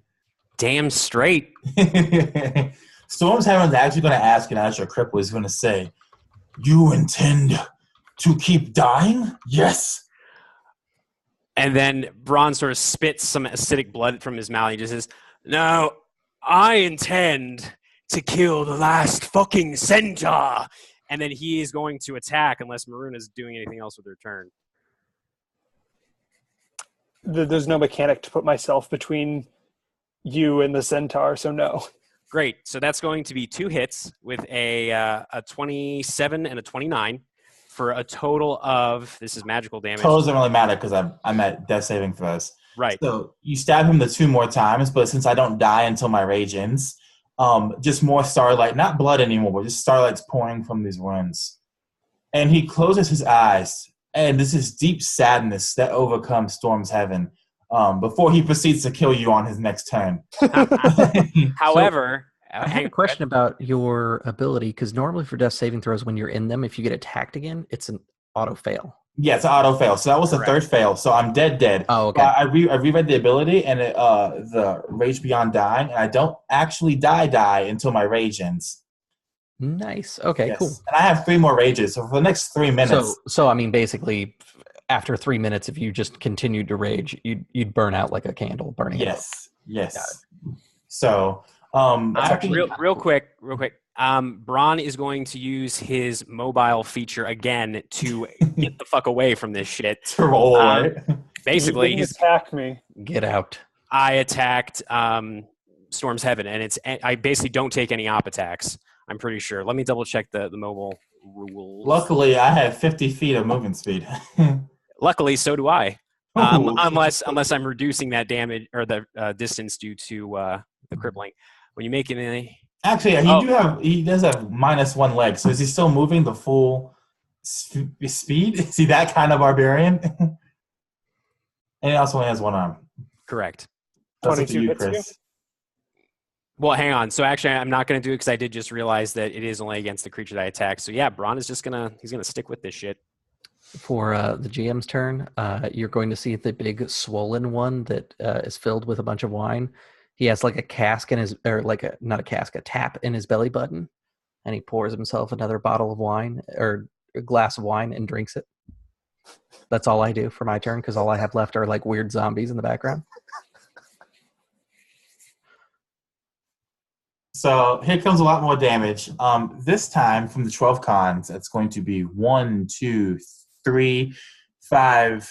Sorry, 1, 2, 3, 4, 5 hits. 2 of these hits are critical hits. So the rest of your limbs are gone. How much HP do you have? I have 39 health left, but I also have my relentless rage. So if I go down, I'll be back up with 1 HP. I don't even know if I should calculate this damage because you have no limbs. I'm literally just butchering you for the next 3 minutes. So, do you want me to roll the Just a damage? flesh wound. Fuck yeah, roll Yeah. damage. I can still breathe acid on your ass or something. That's right, you can. Okay, so let me roll these fucking D6s before I get to the Storm's Heaven's turn. They roll with that. So it's gonna be plus 15. All right, so that's 41 points of damage, not halved, so you can have that. And then I don't even need to reckless attack you because you're literally prone on the ground with no limbs. So let me go ahead and roll my attacks from this. Okay, so that's going. You said your AC was 18, correct? All right, so I wasn't looking at you. So that's going to be 2 more hits. No crits. You're lucky on that one.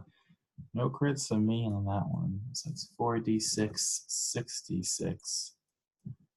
66. All right.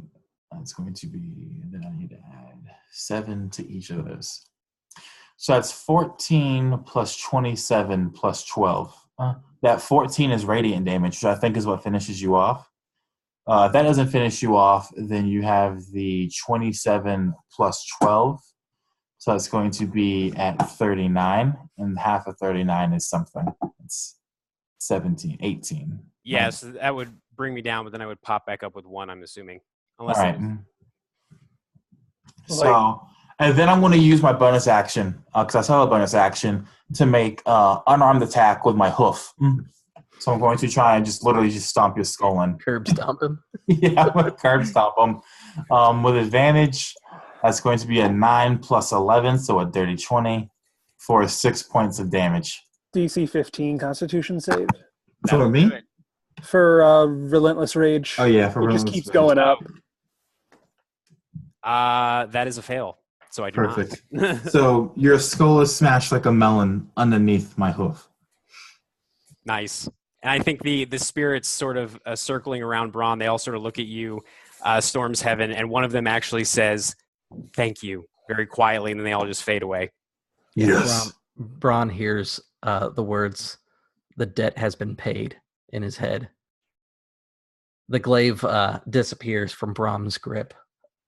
You find yourselves alone, and moments later, Storm's Heaven, death comes for you.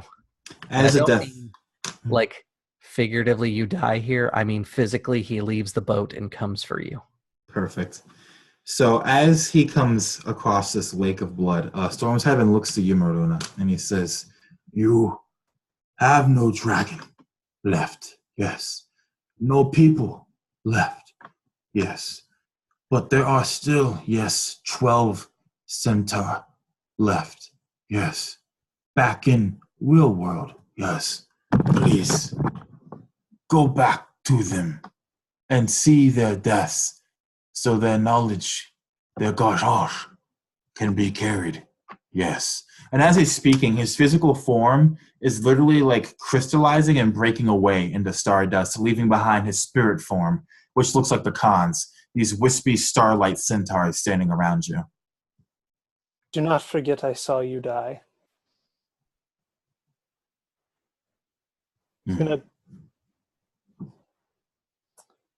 She's gonna pick up that molar off the ground and tuck it into a small pocket and heft the maul that he carried over her shoulder and as much of his ash that she can get into a container and run as fast as she can and hop on that boat and push off. Yeah, you are able to push off. In the distance, we can see the death figure go to Storm's Heaven and open one of these black iron lanterns, and Storm's Heaven becomes almost like a star that could fit in your palm. It goes into the lantern, and the lantern is clipped at Death's belt. Death walks to the pier and just watches you as you leave. And that's when credits are going to roll. because we don't need no fancy ending. This is sword and sorcery, baby. Perfect. Loved it. Digged it. Dug it. Awesome. So that was There Will Be Blood, a all barbarian D&D 5th edition game.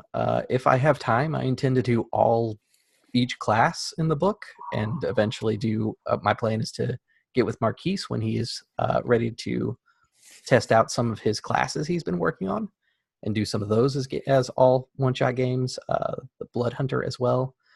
I'm real slow to GM, so that'll probably take me about 2 years to complete, let's be honest. But it should be fun. I want to give people a chance to play with capstone abilities, because I don't think I've ever seen the Barbarian capstone abilities, and to see him go off this game was really cool. So cool. Glad to have you guys here. If you want to join those games in the future when they come up, they will be for Battle Corp as soon as we can figure out how to record correctly. And if not, they'll be on previous play like this on the YouTube channel. So thanks everybody who's tuned in, and we'll see you guys next time.